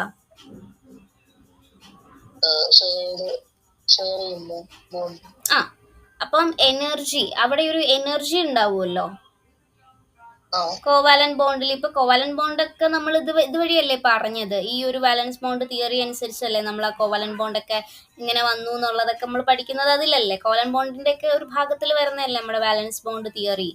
അങ്ങനെയല്ലേ ബോണ്ട് ഫോം ചെയ്യുന്ന കേസൊക്കെ നമ്മൾ പറഞ്ഞത്. അപ്പൊ അവിടെ നടക്കുന്ന ആ ഒരു എമൗണ്ട് ഓഫ് എനർജി, അതായത് ഇപ്പോൾ ഒരു കോവാലന്റ് ബോണ്ട് ഫോം ചെയ്യുന്ന സമയത്ത് അവിടെ ഇൻവോൾവ് ആയിട്ടുള്ള ഒരു എനർജി ഉണ്ടാവും. അതിനെക്കുറിച്ച് ഒന്നും വാലൻസ് ബോണ്ട് തിയറി ഒന്നും പറഞ്ഞിട്ടില്ല. കാരണം കോവാലന്റ് ബോണ്ട് വരുന്നത് തന്നെ എവിടെയാ? കോവാലന്റ് ബോണ്ട് നമുക്ക് ഇപ്പൊ വാലൻസ് ബോണ്ട് തിയറിയിലല്ലേ നമ്മൾ ഈ വാലൻസ് ഇലക്ട്രോൺസ് ഒക്കെ എന്ത് ചെയ്തു അങ്ങോട്ട് വാലൻസ് ബോണ്ട് തിയറി എന്ന് പറഞ്ഞാൽ എന്താ? ലാസ്റ്റ് ഷെല്ലുള്ള ആ വാലൻസ് ഇലക്ട്രോൺസ് എന്ത് ചെയ്യുന്നു?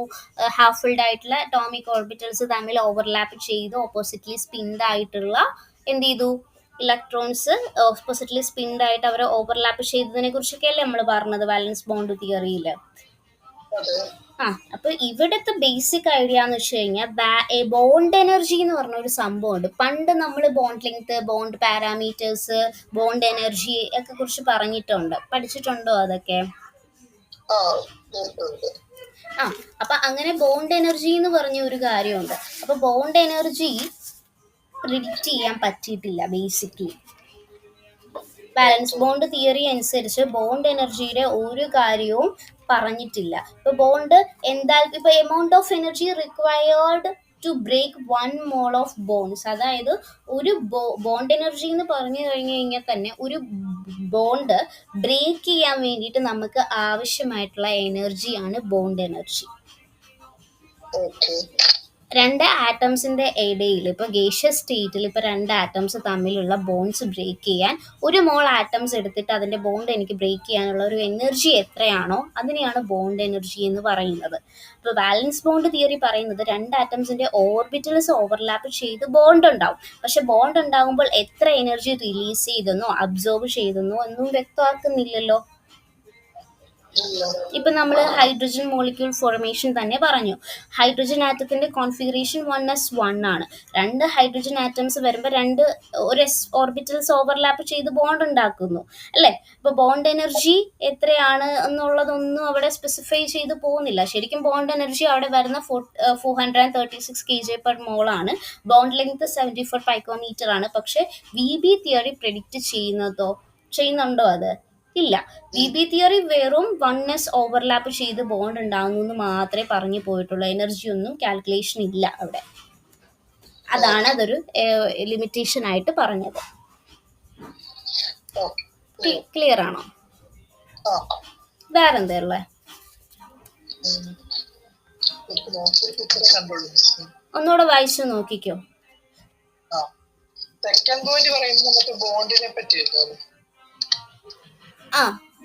അതായത് ഇപ്പം നമ്മൾ നേരത്തെ ഞാനത് പറഞ്ഞു തന്നില്ലായിരുന്നോ നേരത്തെ? ബോണ്ടിനെ പറ്റിയല്ലേ പറഞ്ഞു?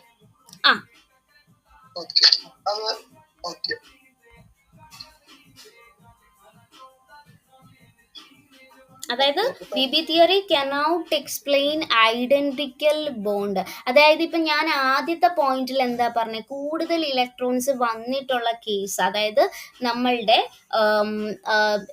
ഇപ്പം I did not explain bonding in electron deficient എന്ന് പറഞ്ഞാൽ എന്താ? ആദ്യത്തെ കേസ് പറഞ്ഞത് സെൻട്രൽ ആറ്റത്തിന് കൂടുതൽ ഇലക്ട്രോൺസ് വന്ന കേസാണ് നമ്മൾ പറഞ്ഞത്. അതായത് 8 ഇലക്ട്രോൺസിനേക്കാളും കൂടുതൽ ഇലക്ട്രോൺസ് ഉണ്ടെന്നാണ് പറഞ്ഞത്. പക്ഷേ ചില കേസിൽ ഇപ്പം B2H6 പോലെയുള്ള ആൾക്കാരിൽ 8 ഇലക്ട്രോൺസ് ഒന്നും വെച്ച് ഒക്ടറ്റ് കംപ്ലീറ്റ് ആകാത്ത കേസ് ഉണ്ട് അവർക്ക്. ഇപ്പൊ ഫോർ എക്സാമ്പിൾ ഇപ്പൊ ബോറോൺ അല്ലേ, ബോറോണിന് 8 ഇലക്ട്രോൺസ് കംപ്ലീറ്റ് ആയിട്ടില്ല. നേരത്തെ നമ്മൾ ഭയങ്കര ഇതല്ലേ കാണിച്ചത്, അത് നമ്മൾ നേരത്തെ കൂടിയ ഇലക്ട്രോൺസ് ഉണ്ടെന്നുള്ള കേസാണ് കണ്ടത് അല്ലേ. ഇവിടെ വരുമ്പോഴത്തേക്കും B2H6 എന്ന് പറയുമ്പോഴത്തേക്കും ഇപ്പൊ അതാ 2 ബോറോൺ, H6 എന്ന് പറഞ്ഞാൽ 1 ബോറോണ് 3 ഹൈഡ്രജൻ അല്ലേ.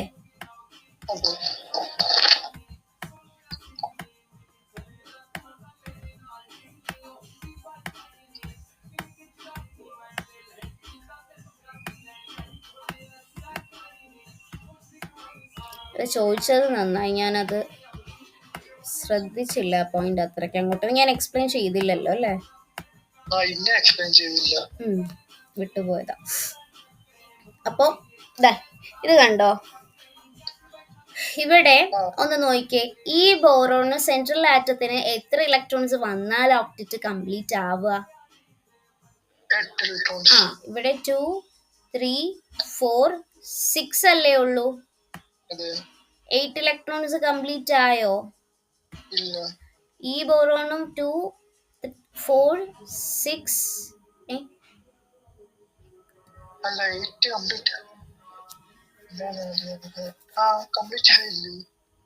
അല്ലല്ല ഇവിടുത്തെ അയ്യോ ഇത്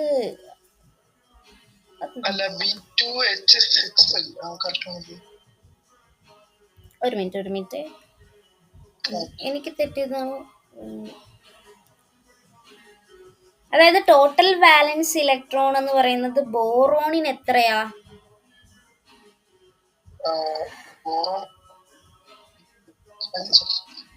ബോറോണിന്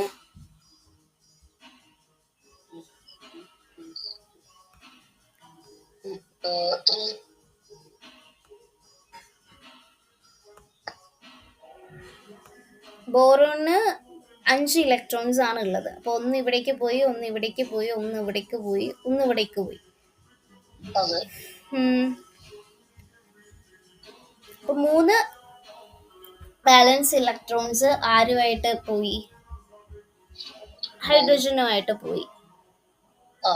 അപ്പം ബോണ്ട് ഫോം ചെയ്തത് 3 ബോണ്ടാണ് ഫോം ചെയ്തേക്കുന്നത്.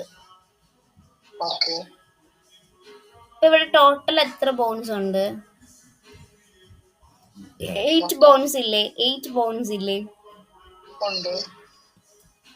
അപ്പം V B theory cannot explain how ഇതെങ്ങനെയാണ് ഈ 2 ബ്രിഡ്ജിങ് ഹൈഡ്രജൻസ് ബോണ്ട് സൈമൾട്ടേനിയസ്ലി 2 ബോറോണുമായിട്ട് വന്നേന്നുള്ളത് എക്സ്പ്ലെയിൻ ചെയ്തിട്ടില്ല. ക്ലിയർ ആയോ? ഒന്നുകൂടെ ഞാൻ പറഞ്ഞുതരാം. അതായത് ഇപ്പം നമ്മള് ആദ്യം പറഞ്ഞില്ലേ, ഇപ്പം ഇലക്ട്രോൺ സൂപ്പർ ഒക്റ്ററ്റ് മോളിക്യൂൾസ്, അതായത് കൂടുതൽ ഇലക്ട്രോൺസ് ഒക്റ്ററ്റ് കംപ്ലീറ്റ് ആകുന്നതിനേക്കാൾ ആവശ്യമായിട്ടുള്ള ഇലക്ട്രോൺസ് വന്ന കേസുകൾ ഇപ്പൊ നമ്മള് അവരുടെ കേസിൽ പറഞ്ഞില്ലേ. ആരുടെ കേസിലാ പറഞ്ഞേ? PCl5, SF6, അതുപോലെ തന്നെ നമ്മുടെ ഐ ഒക്കെ പറഞ്ഞു. അപ്പം അതേപോലെ തന്നെ സൂപ്പർ ഒക്റ്ററ്റ് മോളിക്യൂൾസും ഉണ്ട്, ഇലക്ട്രോൺ ഡെഫിഷ്യൻറ്റ് മോളിക്യൂൾസും ഉണ്ട്. ഇലക്ട്രോൺ ഡെഫിഷ്യൻറ്റ് മോളിക്യൂൾസ് എന്ന് പറഞ്ഞാൽ എന്താ? നമ്മൾ ഓൾറെഡി പറഞ്ഞത് ഒരു ആറ്റത്തിന് സ്റ്റെബിലിറ്റി അറ്റൈൻ ചെയ്യണം എന്നുണ്ടെങ്കിൽ അവർക്ക് എത്ര വാലൻസ് ഷെല്ലിൽ 8 ഇലക്ട്രോൺസ് കംപ്ലീറ്റ് ആവണം. അപ്പോൾ 8 ഇലക്ട്രോൺസിനേക്കാൾ കൂടുതൽ ഇലക്ട്രോൺസ് വരുന്ന മോളിക്യൂൾസ് ഉള്ളതുപോലെ തന്നെ കുറവ് വരുന്നവരും ഉണ്ട്. അതൊക്കെ എക്സെപ്ഷണൽ കേസാണ്. നമ്മളുടെ ഈ കോവാലന്റ് ബോണ്ട്, അതായത് എക്സെപ്ഷൻസ് ടു ലൂയിസ് ഒക്റ്ററ്റ് റൂളാ. ഒക്റ്ററ്റ് റൂളിന്റെ എക്സെപ്ഷണൽ കേസാണ് ആ പറയുന്നത്. 8 ഇലക്ട്രോൺസിനേക്കാൾ കൂടുതൽ വരുന്ന കേസും ഉണ്ട്, അതേപോലെ തന്നെ 8 ഇലക്ട്രോൺസിനേക്കാൾ കുറവ് വരുന്ന കേസും ഉണ്ട്. അപ്പൊ ഫസ്റ്റ് പോയിന്റ് പറഞ്ഞ കൂടുതൽ വന്ന കേസാ. അത് മനസ്സിലായില്ലേ? ഇനി സെക്കൻഡ് പോയിന്റിൽ വരുന്നത് ഇലക്ട്രോൺ ഡെഫിഷ്യന്റിന്റെ കേസാ. ഡെഫിഷ്യന്റ് എന്ന് പറഞ്ഞാൽ എന്താ? ഇല്ല, ഡെഫിഷ്യന്റ് ഇലക്ട്രോണിന് കുറവുണ്ട്. അപ്പം ഇപ്പൊ B2H6, BF3, BeCl2 octet rule പ്രകാരം ഓരോ ആറ്റമിനും 8 ഇലക്ട്രോൺസ് വേണം സ്റ്റേബിൾ ആവാൻ, അല്ലേ? സ്റ്റേബിൾ ആവാൻ വേണം. പക്ഷെ ചില മോളിക്യൂൾസിൽ ഇലക്ട്രോൺ ഡെഫിഷ്യൻറ്റ് കോമ്പൗണ്ട്സ്, അതായത് സെൻട്രൽ ആറ്റമിന് 8 ഇലക്ട്രോൺസിൽ കുറവ് മാത്രമേ കിട്ടൂ. ഇപ്പൊ BF3യുടെ കേസ് ഞാനൊന്ന് കാണിക്കാം, എന്നിട്ട് ഞാൻ ഇതിലേക്ക് വരാവേ.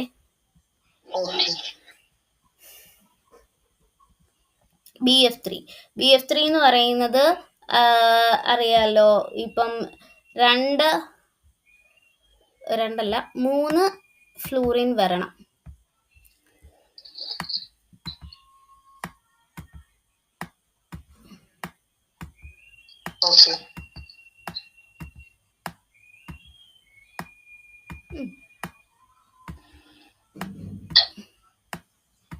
ഓക്കെ, 3 ഫ്ലൂറിൻ വരണം. അപ്പം ബോറോണിന് ഇപ്പം 3 ഇലക്ട്രോൺസിനെ അല്ലേ ഷെയർ ചെയ്യാൻ പറ്റിയിട്ടുള്ളൂ. ഫ്ലൂറിന്റെ ഓരോ ഇലക്ട്രോൺസും ഉണ്ട്. അപ്പൊ ടോട്ടൽ ഇവിടെ എത്ര ഇലക്ട്രോൺസ് ഉണ്ട്? ബോറോൺ എത്ര ഇലക്ട്രോൺസ് കിട്ടി? 6. സോ ഒക്റ്ററ്റ് കംപ്ലീറ്റ് ആണോ? അത്രേ ഉള്ളൂ. മനസ്സിലായോ? ഇനി BeCl2യുടെ കേസ് ഞാൻ പറഞ്ഞുതരാം.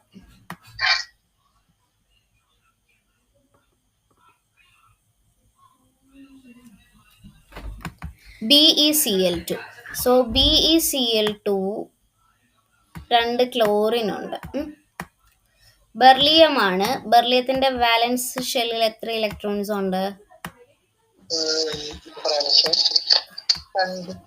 2 വാലൻസ് ഇലക്ട്രോൺ. അപ്പൊ 2 ബോൺസെ ഫോം ചെയ്യാനായിട്ട് പറ്റിയിട്ടുള്ളൂ. ബോറോൺ എന്ന് പറയുന്നത് വാലൻസ് ഷെല്ലിലുള്ള ഇലക്ട്രോൺസ് 3 ആകട്ടോ. അതാണ് BF3 വന്നത്. 5 അറ്റോമിക് നമ്പറാ. വാലൻസ് ഷെല്ലിൽ 3 ഇലക്ട്രോൺസ്. സോ 3 ഇലക്ട്രോൺസെ ബോണ്ട് ഫോം ചെയ്യാൻ പറ്റത്തുള്ളൂ. അതാ BF3 വന്നത്.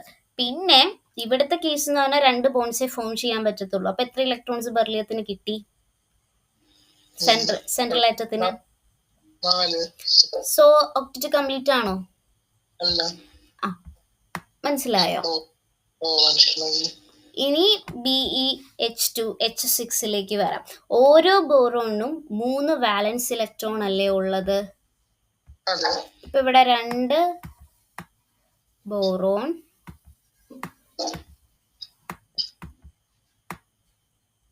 B2H6.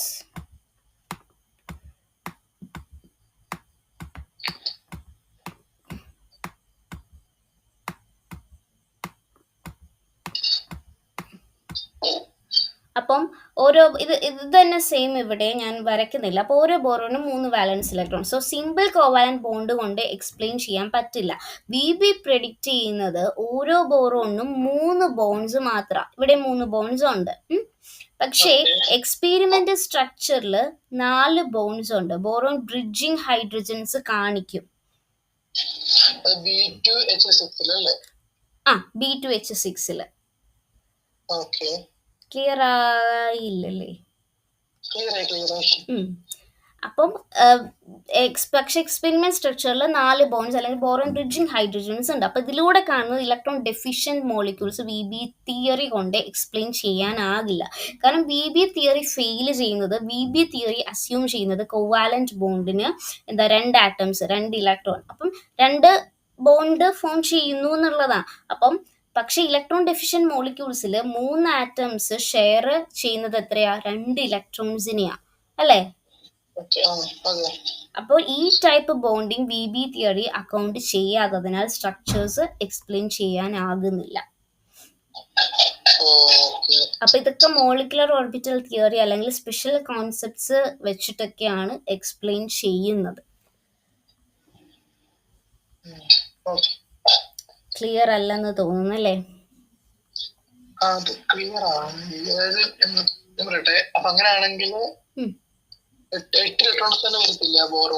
നമുക്ക് ഇപ്പൊ ഇവിടെ വരുമ്പോഴത്തേക്കും ബോറോണിന്റെ കേസിൽ വരികയാണെങ്കിൽ ബോറോണിന് വാലൻസ് ഇലക്ട്രോൺ എത്രയാ?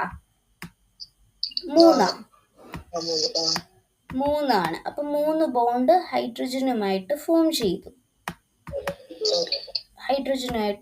ചെയ്തു. അപ്പം ഇവിടെ ബോറോൺ 3 വാലൻസ് ഇലക്ട്രോൺ, പിന്നെ ഈ 2 കൂടി.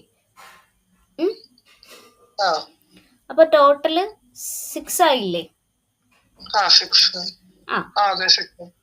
ഹൈഡ്രജൻ എത്ര ഇലക്ട്രോൺസ് ഉണ്ട്? ബോണ്ട് ഫോം ചെയ്തപ്പോ എത്ര ഹൈഡ്രജൻസ് ഉണ്ട്? 6 ഹൈഡ്രജൻ ഉണ്ട്. ടോട്ടൽ അപ്പൊ എത്ര കിട്ടി? ഹൈഡ്രജന് മാത്രമാണെങ്കിൽ 6 ഇലക്ട്രോൺസ്, അല്ലാതാണെങ്കിൽ 6 ഇപ്പൊ ടോട്ടൽ ഇപ്പൊ ഇവിടെ എത്ര ഇലക്ട്രോൺസ് ടോട്ടൽ ഉണ്ട്? 12 ഇല്ലേ? 12 വാലൻസ് ഇലക്ട്രോൺ ഉണ്ട്. അപ്പൊ പ്രോബ്ലം എന്താന്ന് വെച്ചാൽ ഒക്ടറ്റ് പ്രകാരം ഓരോ ബോറോണിനും 8 ഇലക്ട്രോൺ വേണം. പക്ഷെ കോവാലന്റ് ബോണ്ടിങ് കൊണ്ട് കിട്ടുന്നത് 6 ഇലക്ട്രോൺ മാത്രമാണ്. അതുകൊണ്ടാണ് ഇത് ഇലക്ട്രോൺ ഡെഫിഷ്യന്റ് മോളിക്യൂൾ എന്ന് പറയുന്നത്. ക്ലിയർ ആയോ?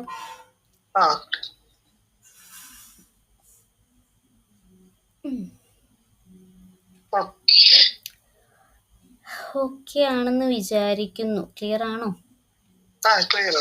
ഇത് ഇവിടെ ഇപ്പൊ ബോണ്ട് കാണിക്കണ്ട കേട്ടോ. ഞാൻ അവിടെ ബോണ്ട് കാണിക്കുന്നത് കൊണ്ടാന്ന് തോന്നുന്നു കൺഫ്യൂഷൻ, അല്ലേ? ഈ 3 ആൾക്കാരെ നോക്കിയാ മതി. അപ്പൊ അങ്ങനെ വരുമ്പോ ഓരോ ബോറോണിനും 6 അല്ലേ ഉള്ളൂ. അപ്പൊ അതുകൊണ്ടാണ് എന്ത് വന്നത്?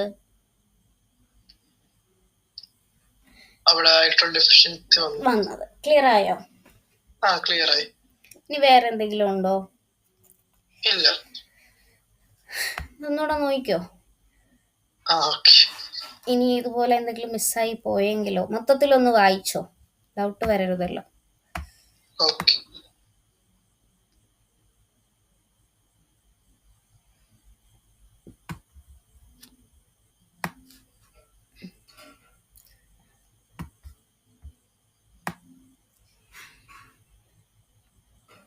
ഇല്ല, പ്രത്യേകിച്ചും തോന്നുന്നു.